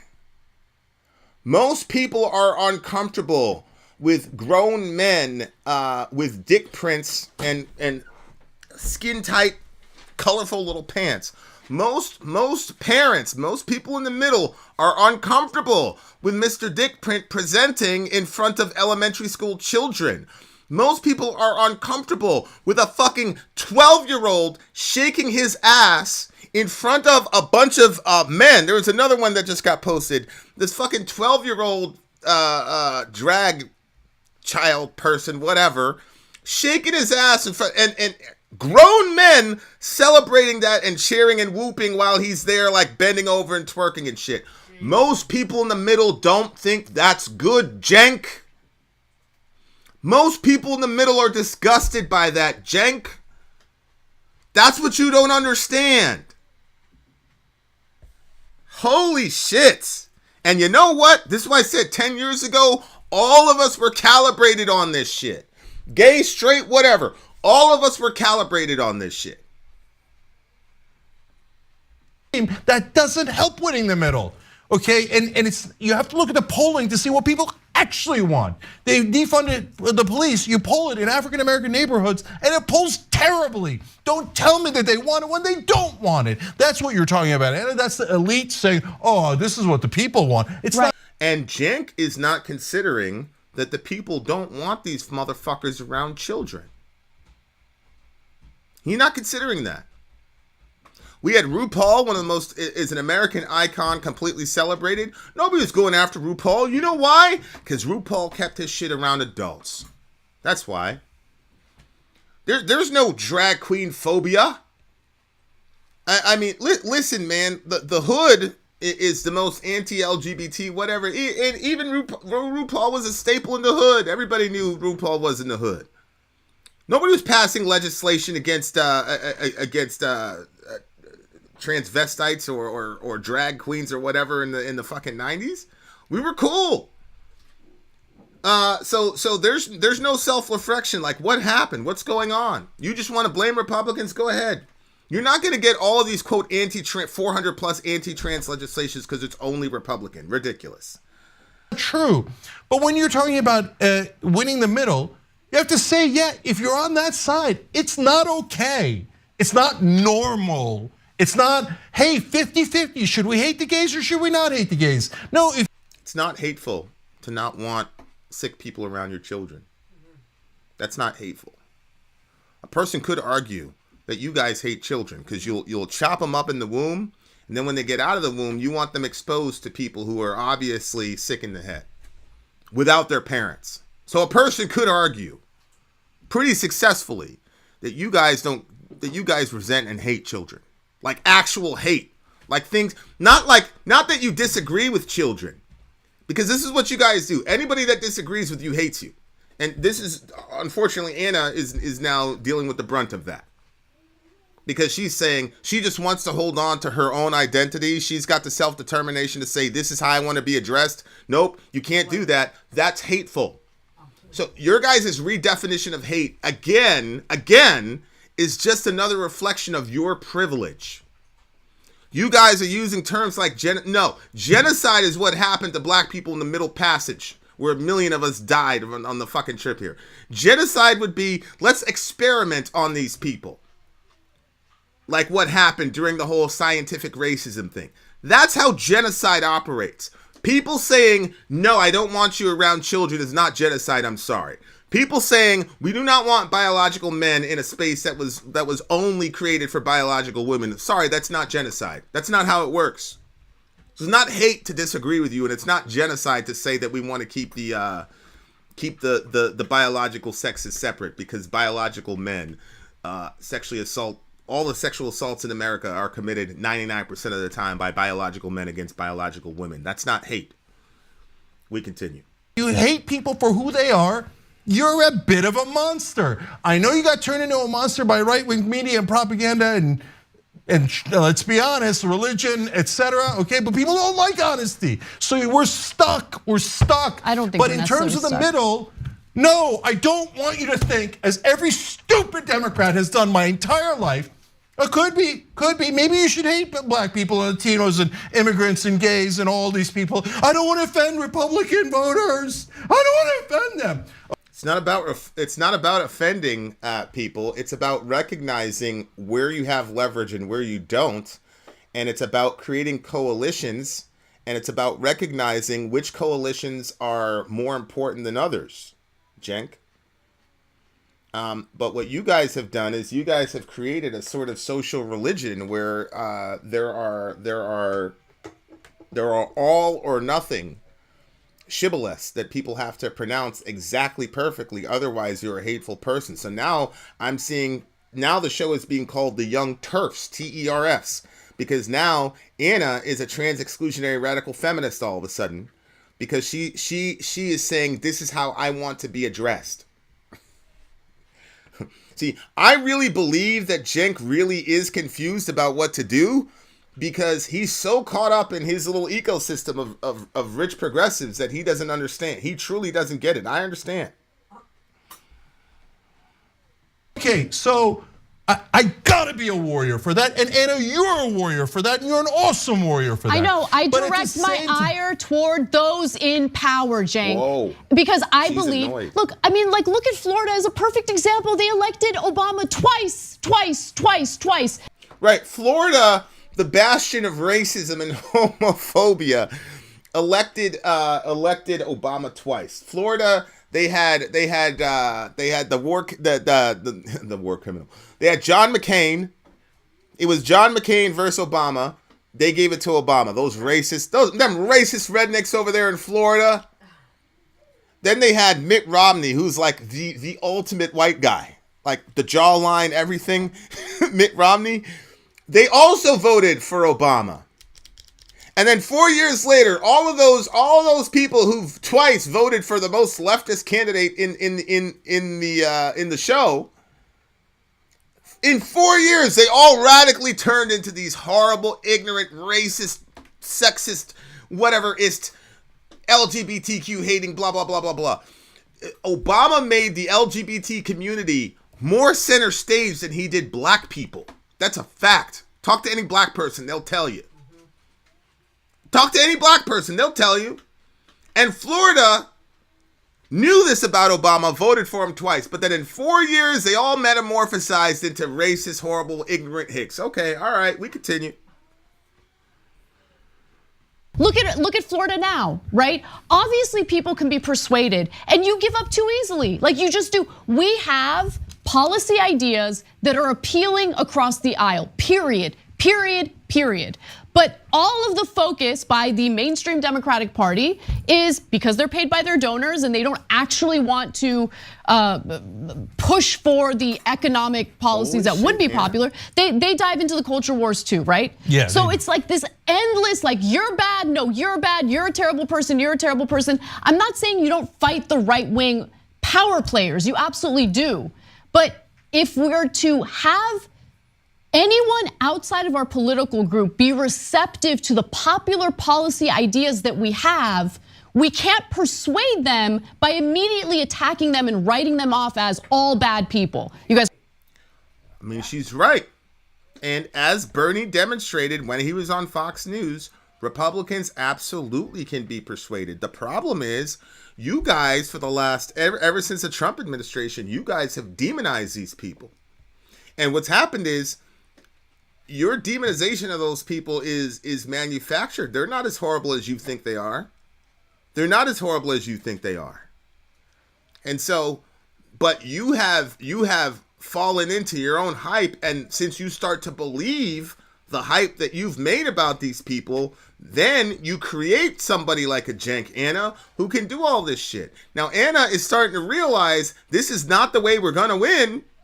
But unfortunately, what she doesn't understand is it's going to take 10 years for the people she's trying to talk to fucking figure it out, which is what I have realized with progressives. We continue.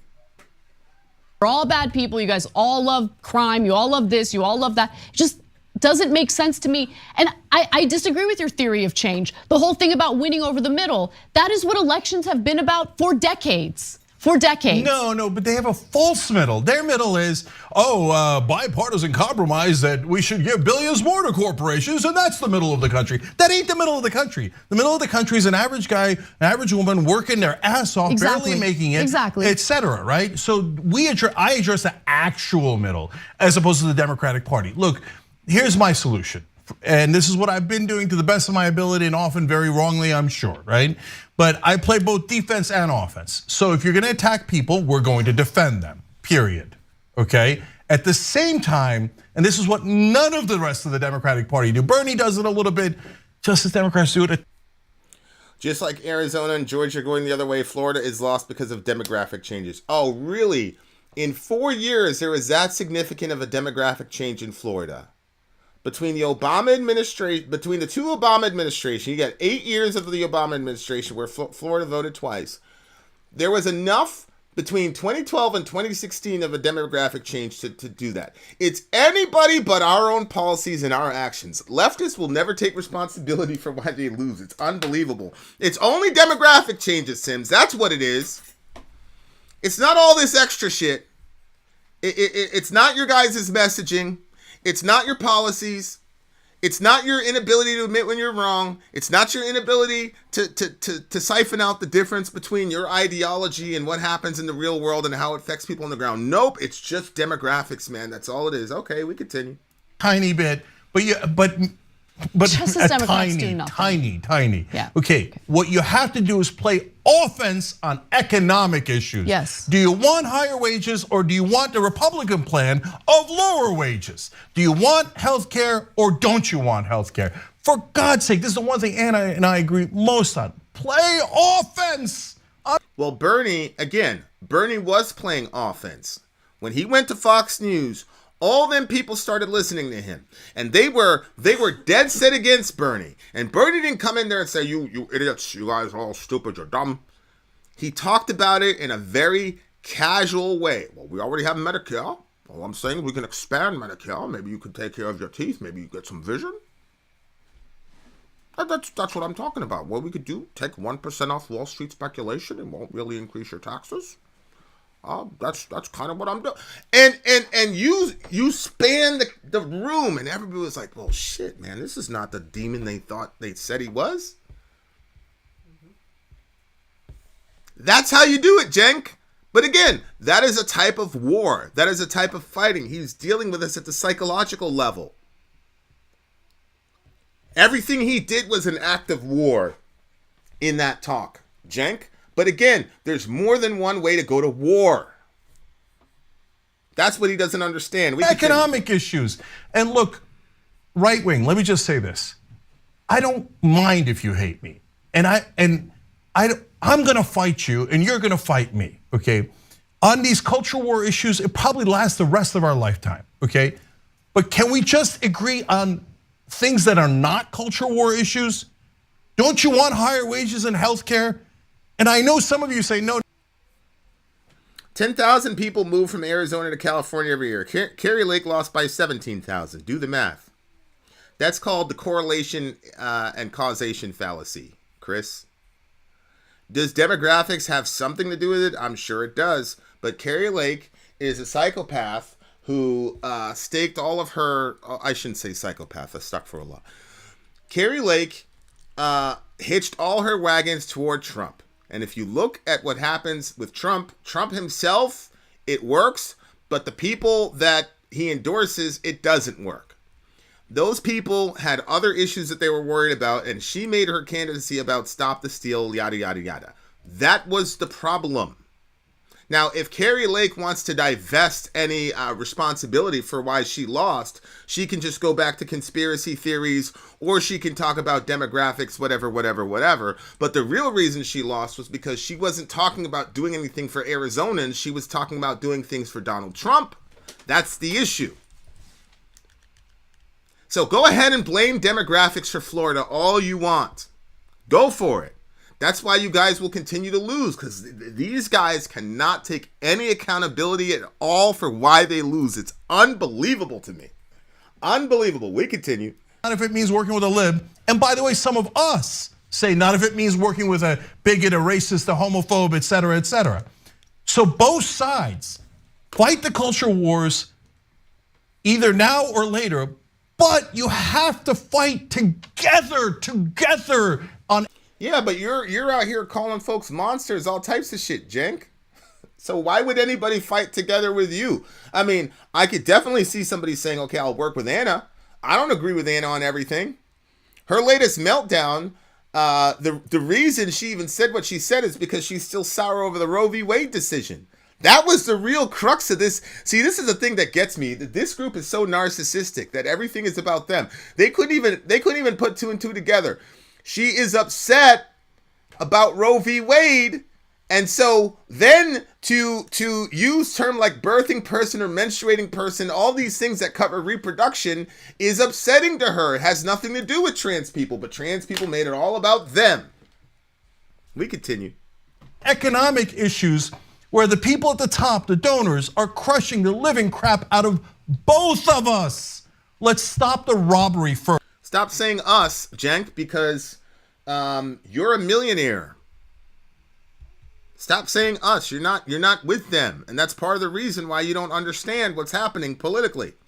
First, and then we can go back to fighting. How do you get people to work together when the beginning of that proposal is, we hate you guys, we think you're stupid, we think you love They criminals. hate us. You think they don't hate us? They do hate us. They do hate us. Yeah, so what I'm saying is it's okay. Hate us, we hate you, but let's work together so hate us, we hate you, so but let's work together. I do think there are people that hate Cenk. I also think there are people that hate Ana, but I think they hate Ana because of her relationship to Cenk. I agree. I don't think people, I think when you get, anytime I've heard Ana talk outside of the TYT bubble, she's an extremely likable, reasonable individual. Ana, I would be very surprised if Ben Shapiro, after that interview, didn't call her up and say, listen, I'll give you $30 million, okay? We'll sign a 5-year contract, $30 million. You could be the left-wing voice of the Daily Wire. We can get Tommy Lauren in there. Tommy Lauren is also a pro-baby killer person. And you could eke out your own little existence you could still be on the left in the Daily Wire, but whatever. I would be very surprised if that happens and she doesn't take that deal. She should take that deal. She has outgrown this kind of politics and this kind of commentating. She's outgrown, like if you look at the debate between Cenk and Ben Shapiro absolutely wiped the floor with him. He absolutely just destroyed him. At the end of it, Cenk was yelling at the audience, telling the audience to go Google it. Which happens a lot when I debate people on the left. I'm sorry, is you guys don't really have a lot of data, and go watch the previous debates on the channel. I mean, you could see it. But when Ana debated Ben at the Politicon thing, she held her own and she got some zingers in there. I just think that Ana has outgrown TYT. And I think a lot of people on the left are starting to outgrow a place like TYT. The problem is that she has said so many terrible things about Jimmy that she's probably where Jimmy is on a lot of issues now. But they already burned that bridge, so there's no way they can work together. We continue. we don't get robbed. The guy's walking away with the freaking money. Let's stop the robbery first. So it's just an honest way of dealing with it. Instead of saying like, oh my God, maybe you guys are right about X, Y, or Z. Well, she's not saying maybe you guys are right about X, Y, or Z, Cenk. She never said maybe they're right. which, by the way, you should say. Like I tell my crazy right-wing people all the time, like, have you considered that maybe what they're saying has some degree of accuracy? Any rational person would do that. Any rational person would say, well, are we sure we're completely right here? But again, if you're not operating from a place of privilege, you have to ask yourself those questions. But if you do operate from a place of privilege, then you don't believe you should even have to ask that question. But Ana is not even saying we should consider whether or not these people are saying the right thing. She's just saying maybe we should just stop with the invective. No, I never said that, Cenk. I never the straw. Okay. That is a straw man. That is no. You love straw manning. You love it. I'm trying to be as fair as possible during this conversation. You're intentionally misrepresenting what I'm saying here. Obviously, I don't agree with the hateful. Whoa! You are intentionally okay. So a straw man is where you argue a point or you refute a point that your opponent didn't make, right? So if I say, well, bodily autonomy ends when it imposes itself on the bodily autonomy of another human being. If they were to say, oh, okay, so then you believe women should be sexually assaulted then? That's called a straw man. I didn't make that argument. As a matter of fact, my definition of bodily autonomy would preclude sexual assault initially, but that is an example of a straw man. Ana never said we need to listen to what these people are saying. We need to consider what they're saying. What she was saying is maybe we should engage them in a way that doesn't insult them, so that we have an opportunity to persuade them. Why would they need to be persuaded, Cenk, if Ana thought that they were right? She's saying persuade them. When you say I want to persuade you, you're assuming that your position is the right position. So she was never saying maybe they're right. What she's saying is calling them idiots and monsters and the rest of them, Cenk, like you do every day, and characterizing them as being pro-criminal is not persuasive. Yikes.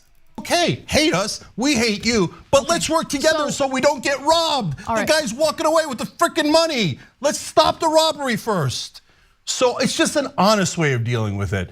Instead of saying like, oh my God, maybe you guys are right about X, Y, or Z. No, I never said that, Cenk. I never the straw. Okay. That is a straw man. That is no. You love straw manning. You love it. I'm trying to be as fair as possible during this conversation. You're intentionally misrepresenting what I'm saying here. Obviously, I don't agree with the hateful rhetoric. I don't like any of it. Okay, but it's really interesting to me that when you had a candidate like Obama who ran on hope and change, who ran on economic issues, all of these people who are now enamored with Donald Trump actually voted for Obama. Gee, I wonder why that is. Oh, it's just demographics.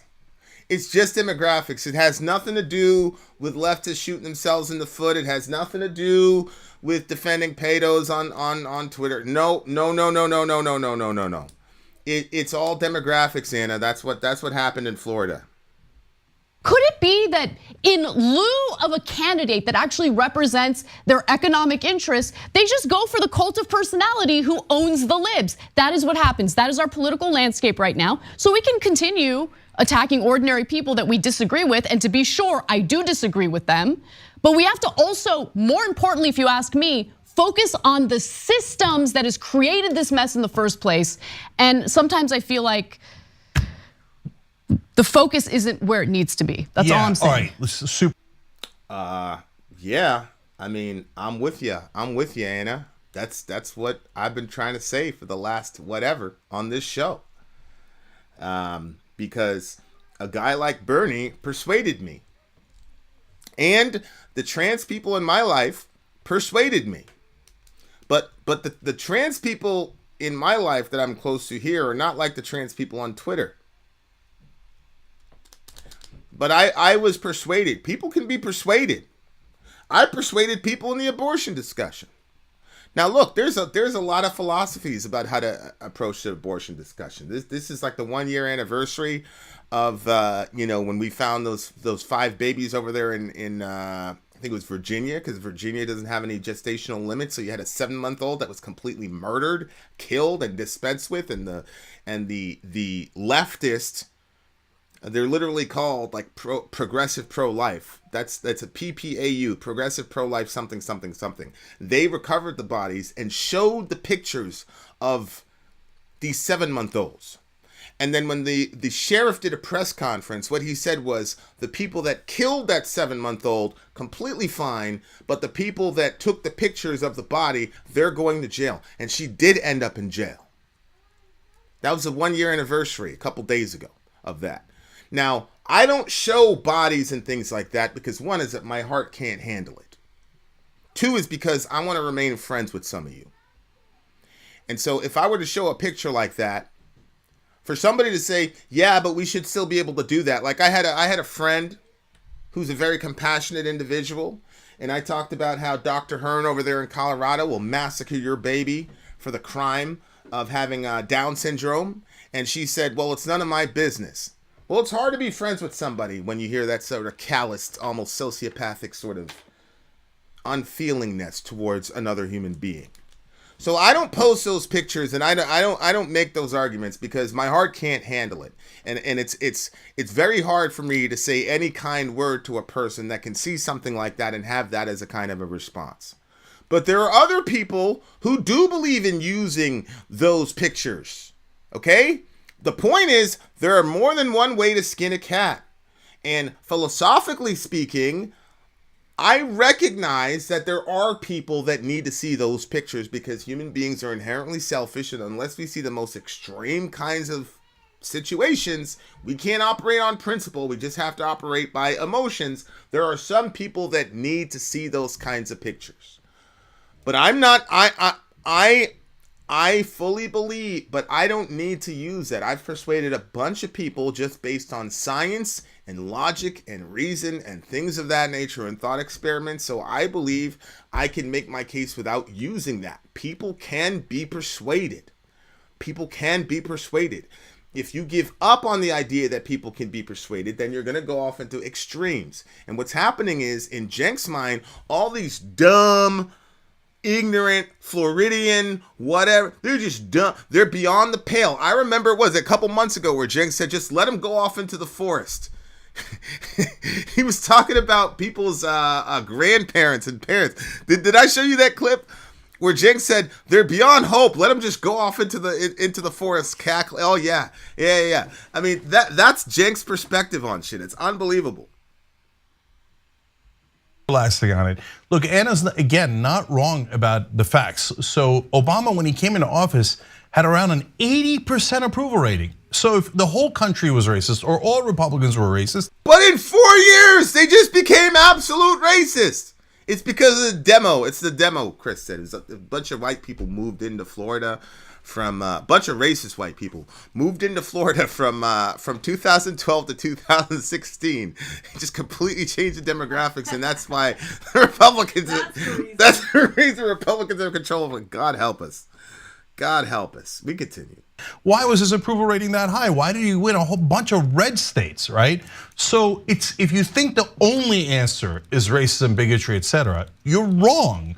The facts do not prove out your thesis. Right. Okay, Cenk, great. Show me a clip prior to today where you've made that case about people in Florida. Show me one where you acknowledge that, Cenk. Because I remember Jimmy saying it. I remember a lot of people saying it. Hell, even Michael Moore was saying it. I remember a lot of people saying it. I don't remember you ever saying that, Cenk. Okay, so, but if you think that problem doesn't exist, well, you're probably not on the left anyway. Of course it exists, right? And of course it applies to some people. The alligator starting voted for DeSantis. That's what happened in Florida, babe, was the alligators started voting for DeSantis. That's what changed the demo. Yeah, it's some racist alligator. It's some racist, transphobic alligators that have changed the voting habits in Florida. Allahu Akbar. We continue. La ilaha illallah. Happy Ramadan to all my Muslim friends. But whether it's the majority or half of Republicans or a third of Republicans, I don't know. But I do know that whatever percentage of Republicans that is, they're winning their primaries, they're winning general elections, and they're passing laws that enforce their hatred of us onto all of society, right? And you you want to pass laws that impose your worldview onto all society. That's what a law is. It's an imposition of a moral principle onto people. And a law says, whether you agree with it or not, we're going to impose this on you. And we're also going to impose consequences of which you may or may not disagree with. That's the entire point of a law, Cenk. This is something that liberals and leftists have to understand. All law is an imposition of morality. Good night. Whereas our side can't play defense or offense. So I'm trying to help on both fronts, but I'm sure very imperfectly so. And this is a good conversation. It'll continue probably for years. Thanks for watching The Young Turks. Really appreciate it. Wow. I mean, there you go. There you go. Ana, look, you've outgrown Cenk. Yeah. And you know, Ana is 10 years ahead of the progressive movement. And I really don't know what's going to happen with her. She should go, at minimum, she should go independent. I think it would be, I think Ben Shapiro, look, Ben, give her a $20 million deal. Give her the deal that you were going to give to Crowder. It's unbelievable to me. It's unbelievable to me. So look, Cenk is clearly is in a different place than Ana is, obviously. I just don't think where Ana is reconcilable to progressivism. She's not going to put out an apology, I don't think, for the tweet, because the apology will just be used by the right to say, look, what they did to their own people, yada, yada, yada. I mean, I do not, and if you're a praying person, you need to pray for Ana Kasparian. Say what you will, but Ana is quite obviously, is at least obviously quite intelligent and wants to do serious work for her side of the political aisle. Cenk is all bluster and comes off clueless on strategy. Well, Perk, a lot of these folks on the left are clueless on strategy.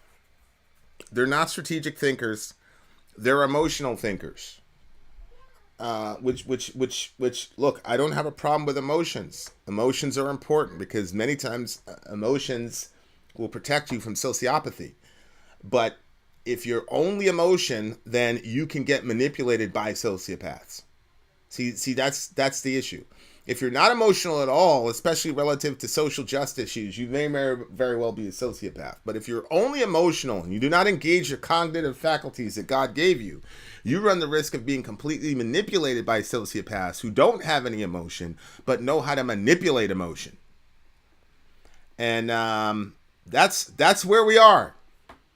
I'm very aware of that. Good luck trying to get through to them. Yeah, I mean, I've almost thrown in the towel of trying to reason with these folks. I'm almost thrown in the towel. I think it's my love for the underdog, my belief that you need to stand up for the underdog, I think is fueling a lot of my appeals to these folks. But good night. These individuals are bound and determined to lose. Just completely bound and determined to lose. So there we go. Much love to all you beautiful people. I do think that, I don't think that this necessarily means Ana is drifting to the right. I don't see her repudiating Medicare for all. I don't see her repudiating abortion unless she gets pregnant. I mean, she seems to have, somebody commented on the Sam Sater thing about, she seems to have a fear of getting pregnant. I'm not going to comment either way on that. I don't see her repudiating any of the major stances that she's taken. But I don't think that that's going to matter for the crazies on the progressive side, because that one tweet turned her into a TERF. She transformed from an ally to a TERF in about 20 words. She didn't even use all the characters available to her on Twitter, and that changed her into a TERF. So, I mean, I don't know. I don't know what's going to happen with her. I know she's in a lot of turmoil right now. And I know that there was some tension between her and Cenk. But I think Cenk has been eminently loyal to her. I mean, when she Me Too Jimmy, Cenk stood by her and lied right alongside of her. And so Cenk always supports her, like when people come after her. But I mean, I just don't know. I know for a fact that they lost a bunch of subscribers during the Jimmy Dore war. And they're going to lose a bunch of subscribers. They've lost a bunch of subscribers here. The difference is that she had allies that that were standing with her during the whole Jimmy Dore situation. Right. And she had an entire movement, Me Too. So even though she was the executive producer at the time and she was the one in the power position, not Jimmy, she was still able to do the whole, hey, I'm really the underdog here. And there was a lot of blood in that battle, but she had Sam Sater and the other leftist ecosystem that all turned on Jimmy anyway. But in this particular situation, they can't support her because it's all about identity politics and emotionalism. And she and the biological women's identity is very low on the totem pole. That's not an identity that needs to be protected. And that is not a group of people that can have any self-determination. Women can only have self-determination if they're pregnant. But on the essence of womanhood itself, they don't get any self-determination. That's something that they have to surrender to biological men. I'm sorry, that's a fact. Here's River Alexander. Ana Kasparian is a piece of dog shit, and Cenk is into bestiality. This is just another grift they're doing to get more attention. Ana Kasparian is creating the image and likeness of God, River Alexander, whoever you are. So I obviously disagree with you. The issue is Ana is moving beyond, shout out to Sadie, is moving beyond living in the social media bubble and acknowledging everyday people. Correct. See, this is the other thing about so-called internet progressivism. There is a difference between a person like Sabby Sabs, who's literally on the street, versus progressives like Ana and Cenk, who are literal millionaires. Ana is a millionaire. Cenk is a millionaire. So to try to pretend... See, this is one of the things about Obama that makes him so effective. I'll never forget this. Obama, it was right after the Trump nomination election and all this. And somebody said... they were talking about term limits, and Obama had made the statement that you really don't get good at the job until pretty much the last year of his reelection. So there was sort of a paradox of, I didn't really get good at the job until it was time to leave. And so she said, well, so how does that make you view term limits? And he said something that was insanely insightful. He said, well, no, I still believe in term limits because obviously I have lost touch with the people because I did not think that Trump stood a chance. So he said, obviously, me being in Washington and at that level for 8 years made it so that I had been disconnected from the pulse of the people. I thought that was an incredibly insightful statement. And that's the reason why Obama to this day is running the show. Many believe, I mean, obviously 2020, it was clear that he was still running the show. That is a very insightful self-critique. And that is the problem with people like Ana Kasparian, Sam Sater, all these people who have made hundreds of thousands and some of them millions of dollars. You do not live at the ground level anymore. So your understanding of what people want is only ideological and theoretical. It is not practical. It becomes practical when you descend down from the heavens and walk your dog and then get sexually assaulted. Then it becomes practical. And that is what's happening with Ana. That is what's going on with Ana. All of the talking heads on both sides want to keep things in a constant state of chaos and conflict. The real everyday people don't have time for all that. Yeah, and real everyday people can't, they don't have the money for it either. But any everyday San Franciscan could have told you that all these people out on the street, all these people using the bathroom in broad daylight and all the rest of it is creating a hellscape. Anybody could have told you that. But you have to come down from the mountain to understand that. That's the difference. And that's why there's such a fracture at this point between Cenk and Ana. I do agree that Ana should strike out on her own, maybe hit her own show from her position as the lead might be interesting compared to who would be the co-host and how the conversations would steer. Yeah. I mean, I agree. I mean, I would watch it. I'd watch it consistently. Shout out to Ana Kasparian. I mean, like I said, if you're a praying person, pray for her mind, because I'm sure she's in a lot of turmoil now, and there's a lot of cognitive dissonance, and these people who she's been advocating for, fighting for, crying on TV, throwing pens, all these people that she's been advocating for years are all turning on her now. And I don't care what anybody says, she's a human being. And that's gotta hurt. That's gotta hurt. So pray for Ana Kasparian. Because she's in a bad situation. She's in a bad situation. Ana Kasparian in a Kanye West talk show. That would be great. And can you imagine Ana and well, Kanye, he likes some white girls, so he'd go on the show. He'd probably show up with a mask and shit and come on the show. Make it happen. She could talk some sense into him. See, that's the thing. It might make an interesting show. If you look at Ana, if you look at the comments under the Ben Shapiro interview with Ana, they were like, well, shit, I misjudged this woman. Like, go to the Ben Shapiro show where Ana had where he had that conversation with Ana. Look at the comments. She was, and I think that Ben Shapiro talk really influenced her, because she's looking at the comment section from these right wingers who supposedly hate her, and they were saying, you know what? Maybe she's got a point here, or oh, I misjudged her. Holy shit, I was wrong about her. Meanwhile, she's looking at the comment section from leftists who are saying, why is she talking to Ben Shapiro? What's going on with that? Blah, blah, blah, blah. She's selling out. She's a TERF. Da-da. That has an effect. If you don't think it has an effect, fine. So when Ana jumps the ship and does whatever, all the delusional liberals are going to say, oh, it's because of the money. She sold out for the money, blah, blah, blah, blah, blah. And they're never going to take accountability at all for shoving her out of the movement and shoving her into the welcoming arms of, the quote, right. The other problem that I have with these progressives is that they characterize anybody that disagrees with them on any sort of policy as right.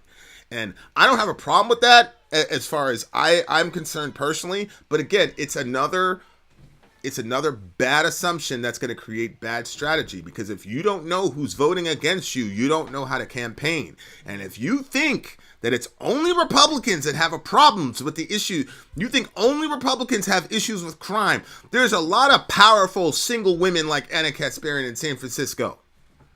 A lot of them who are used to walking their $5,000 poodles by themselves and have been dry humped. You think if it happened to somebody like Ana Kasparian that it wouldn't happen to any other normal single woman over there in California or LA? You're wrong. You're wrong.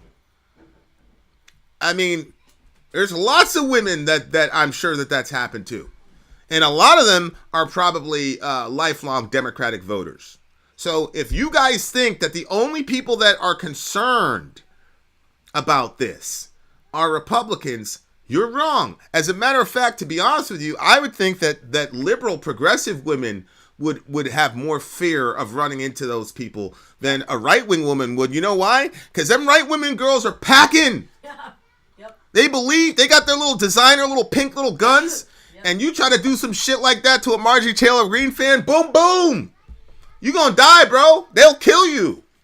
There was that whole situation where the dude was letting off, and this woman had an AR-15, and she just strapped up and took the dude out.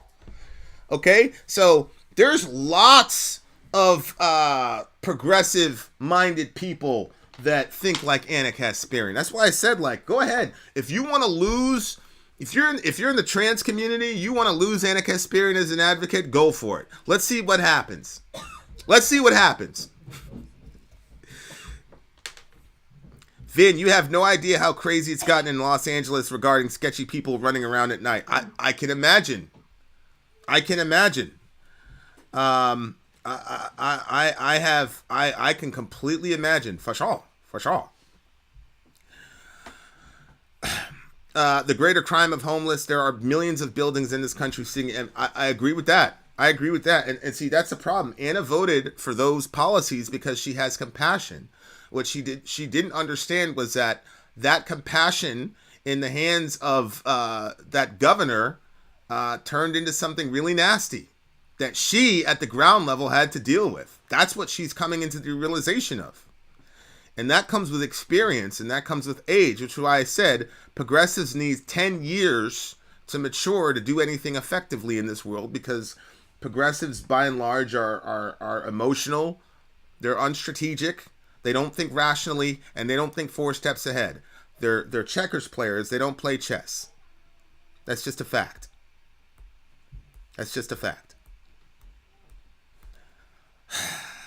All right.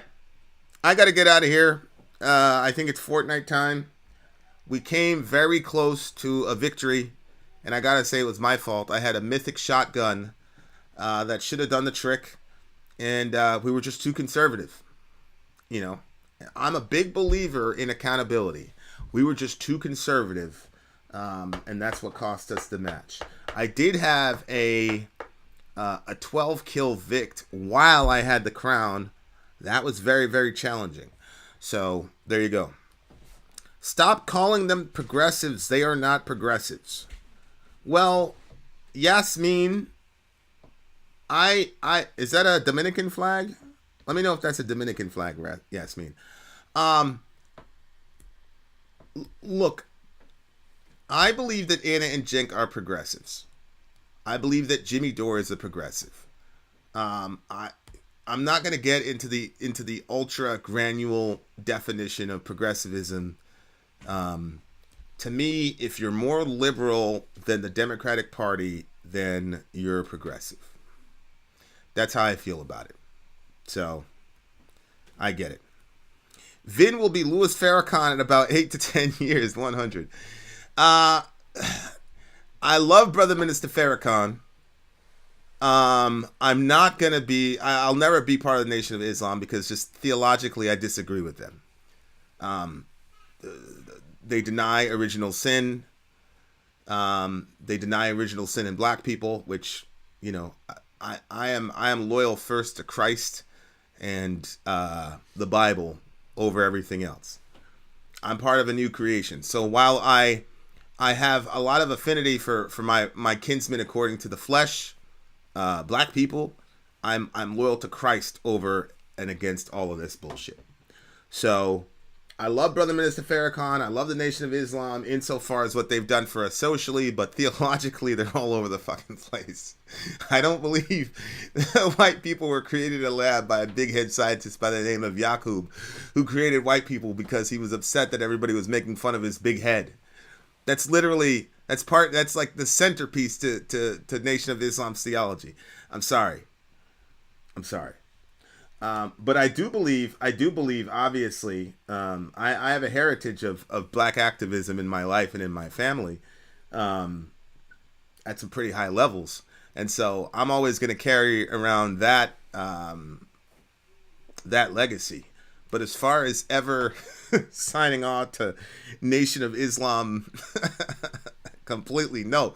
The reason, though, there's never been a Christian version of Farrakhan, because the black Christians in this country have been essentially neutered, and they want the approval of the white intelligentsia, because it's white folks that run all of the major theological seminaries and all of the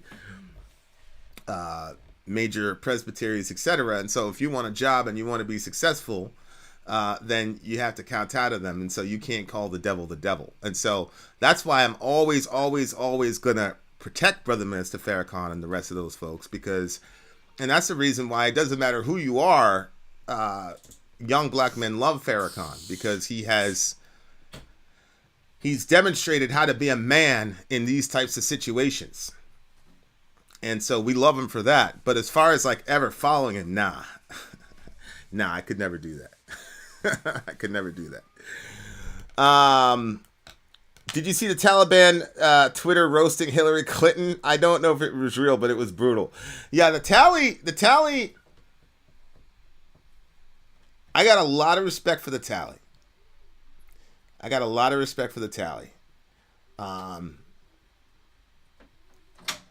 Feel how you want to feel. Those guys fight with honor. And pretty...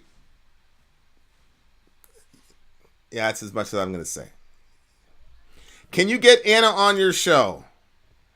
I doubt very highly that Ana Kasparian would ever condescend to come and talk to this show. And to be honest with you, if I was an advisor to Ana Kasparian, I'd look at my channel and say, that kid's got 8,000 followers.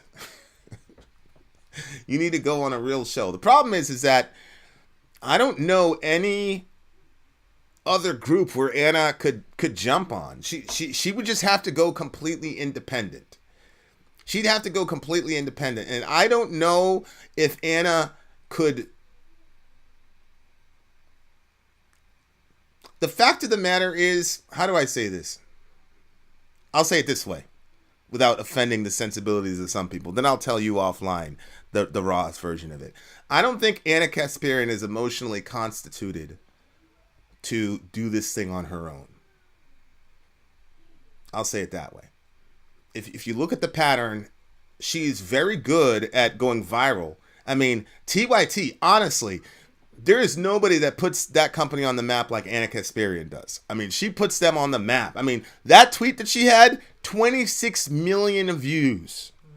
26 million views on one tweet. Ana, she did the whole I don't care what the Bible says abortion thing. That went mega viral. Yeah. I mean, she gets people over there. The problem is that when she steps in it, there's always Cenk who comes in and supports her. And the support of Cenk is really important to her. As a matter of fact, the last tweet that she has on her page right now, the most recent tweet, is a retweet from Cenk coming in and supporting her. And so she has always relied on that for her own mental health, whatever it looks like to me. And I think if she were to strike out on her own, I do not believe that Cenk would still be supporting her unconditionally the way he does now. Oh, I don't think so either. Because Cenk is not very good at debating, but he's brilliant as far as creating money and fundraising for TYT. And he knows when those cultural moments are there. So that's Cenk's thing. Mm-hmm. And so if Ana were to ever strike out on her own, she would have exhausted her usefulness to Cenk. And I think she'd have a real problem with that. Vin just called Ana a woman. I know. It's a fucking crime. These folks in Afghanistan managed to stick it out against two awful empires, USSR and USA, which is admirable. It's true. It's very true. They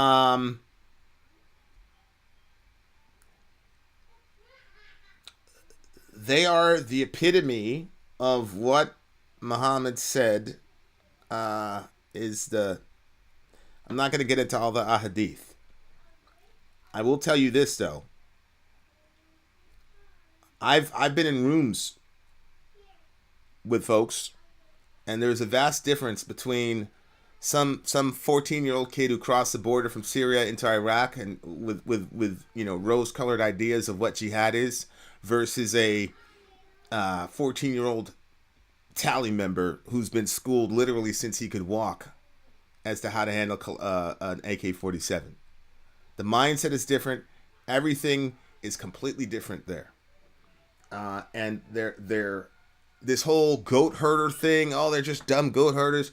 They know how to manipulate technology. Believe you me. And there is a very big Islamic tradition about utilizing the methodology of the kuffar to your own advantage. So sleep on those people if you want, but I'll tell you, I right now could get a couple DevGru and combat application guys on there, and they will tell you that the tally won. They'll use words like "kicked our ass" all the time. I'm never gonna say that. That's not what happened. I'm never gonna use that type of terminology. But they'll use that type of terminology. So sleep on the tally all you want. She could go to Tim Pool. Someone I think is. Yeah, I don't think she could go to Tim Pool either. I just think that Ana is too prideful. I think Ana is too prideful to go to the Tim Pool thing, because all the things that she's criticizing Cenk for in this video, she has also committed those infractions. So yeah, okay, Ana Kasparian and Joe Rogan, I think that could work. I think Ana and Joe could work, but I don't think Joe has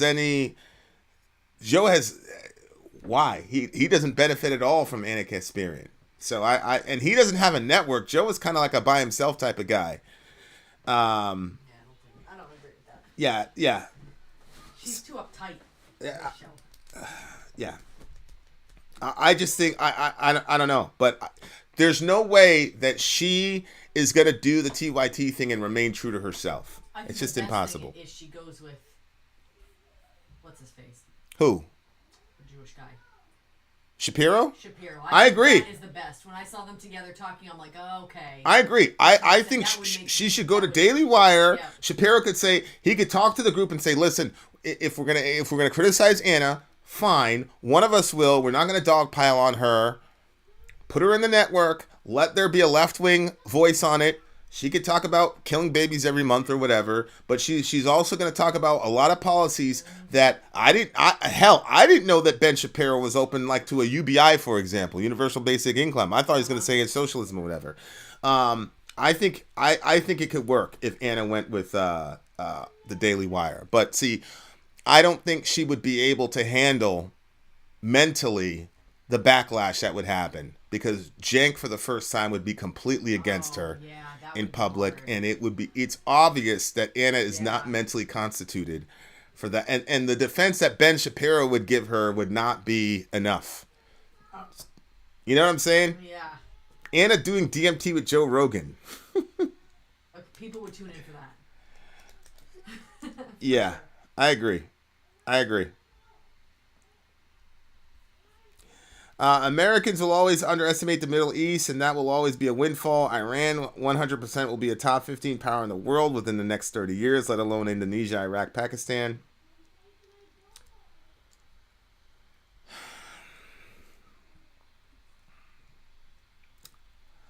I think if you look at the way the Persians and the Romans were at each other's throat during the pre-Islamic era, and you compare that to how Afghanistan held up even against guys like Alexander the Great, I don't think you can make that as a correlation. I don't believe that Iran is going to be a world power. Iran is not an Arab emirate. It's not an Arab state. And I don't believe that the Saudis will ever allow the Iranians to ever be anything more than what they are right now. From an Islamic perspective, the Iranians have adopted the Shia perspective, obviously, and the Saudis are Sunnis. So it's a little bit complicated, but there are a couple geopolitical and historical reasons I don't believe that Iranians will ever become a world superpower. I don't think that's going to happen. There is actually a more conservative form of UBI called NT, negative income tax, that some conservatives are in support of. I mean, look, that child tax credit, the $1,000 a week that people were getting for a while, that is extremely popular among Democrats and Republicans. Of course, call that what you want, call it a UBI, call it whatever. That was extremely popular, and hell, that would have been great for Biden. Biden would have secured a re-election. And can you imagine? You take that $150 billion he was given to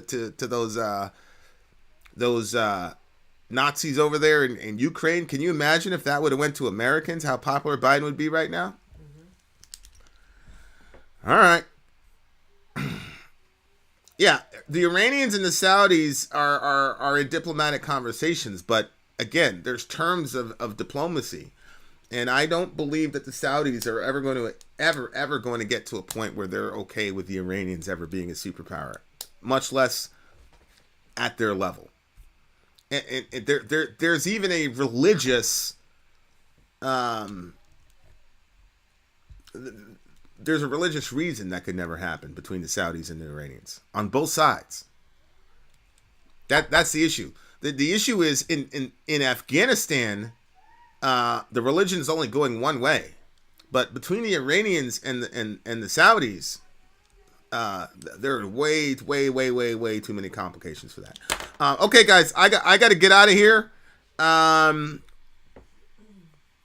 Free money is always popular. You pay later, as we are not. No, Chicken Beak. The reason we're paying now is because we have oil and gas companies, and you have other companies that are inflating prices because of people's desperation. It has nothing to do with the child tax credits that people were getting. It has everything to do with that, as well as us signing off on the greatest transfer of wealth during the COVID situation, as well as our support of this war. We're not going to blame the economy on Americans getting $1,000 a month for a child tax credit. That's not what happened. Vin, off topic. What do you think the World War III alliances will be against the U.S., Russia, China, and I don't believe there's going to be a World War III, because none of these countries can stand against America, to be honest with you. Not even close. If the Russians could, believe me, they would not have waited for Trump to get out of office when they invaded Ukraine. That man waited for Trump to get out of office, and then there was a bit of controversy once it was clear that Biden was in and that he was in, he decided he was going to go in there. Those countries know not to fuck with America. A couple weeks ago, the Chinese hit one of our drones, and they said, yo, we thought, we caught one of their drones, and it was like, oh, we were trying to spy on Guam, we were trying to spy on you guys. Like, the Chinese know and the Russians know they can't fuck with us right now, bro. We got destroyers all over the place. Trust me, we rule the world with an iron fist. It's going to take a while. It's not impossible, but it's going to take a while for any of those people to mount a significant issue with us, to be honest with you. All right. I really got to get out of here. We got to go. Well, Chicken Beak, go ahead and get married and have some kids. That won't be a problem for you. I'm out of here, guy. Love your neighbor. Take care of each other. Middle America.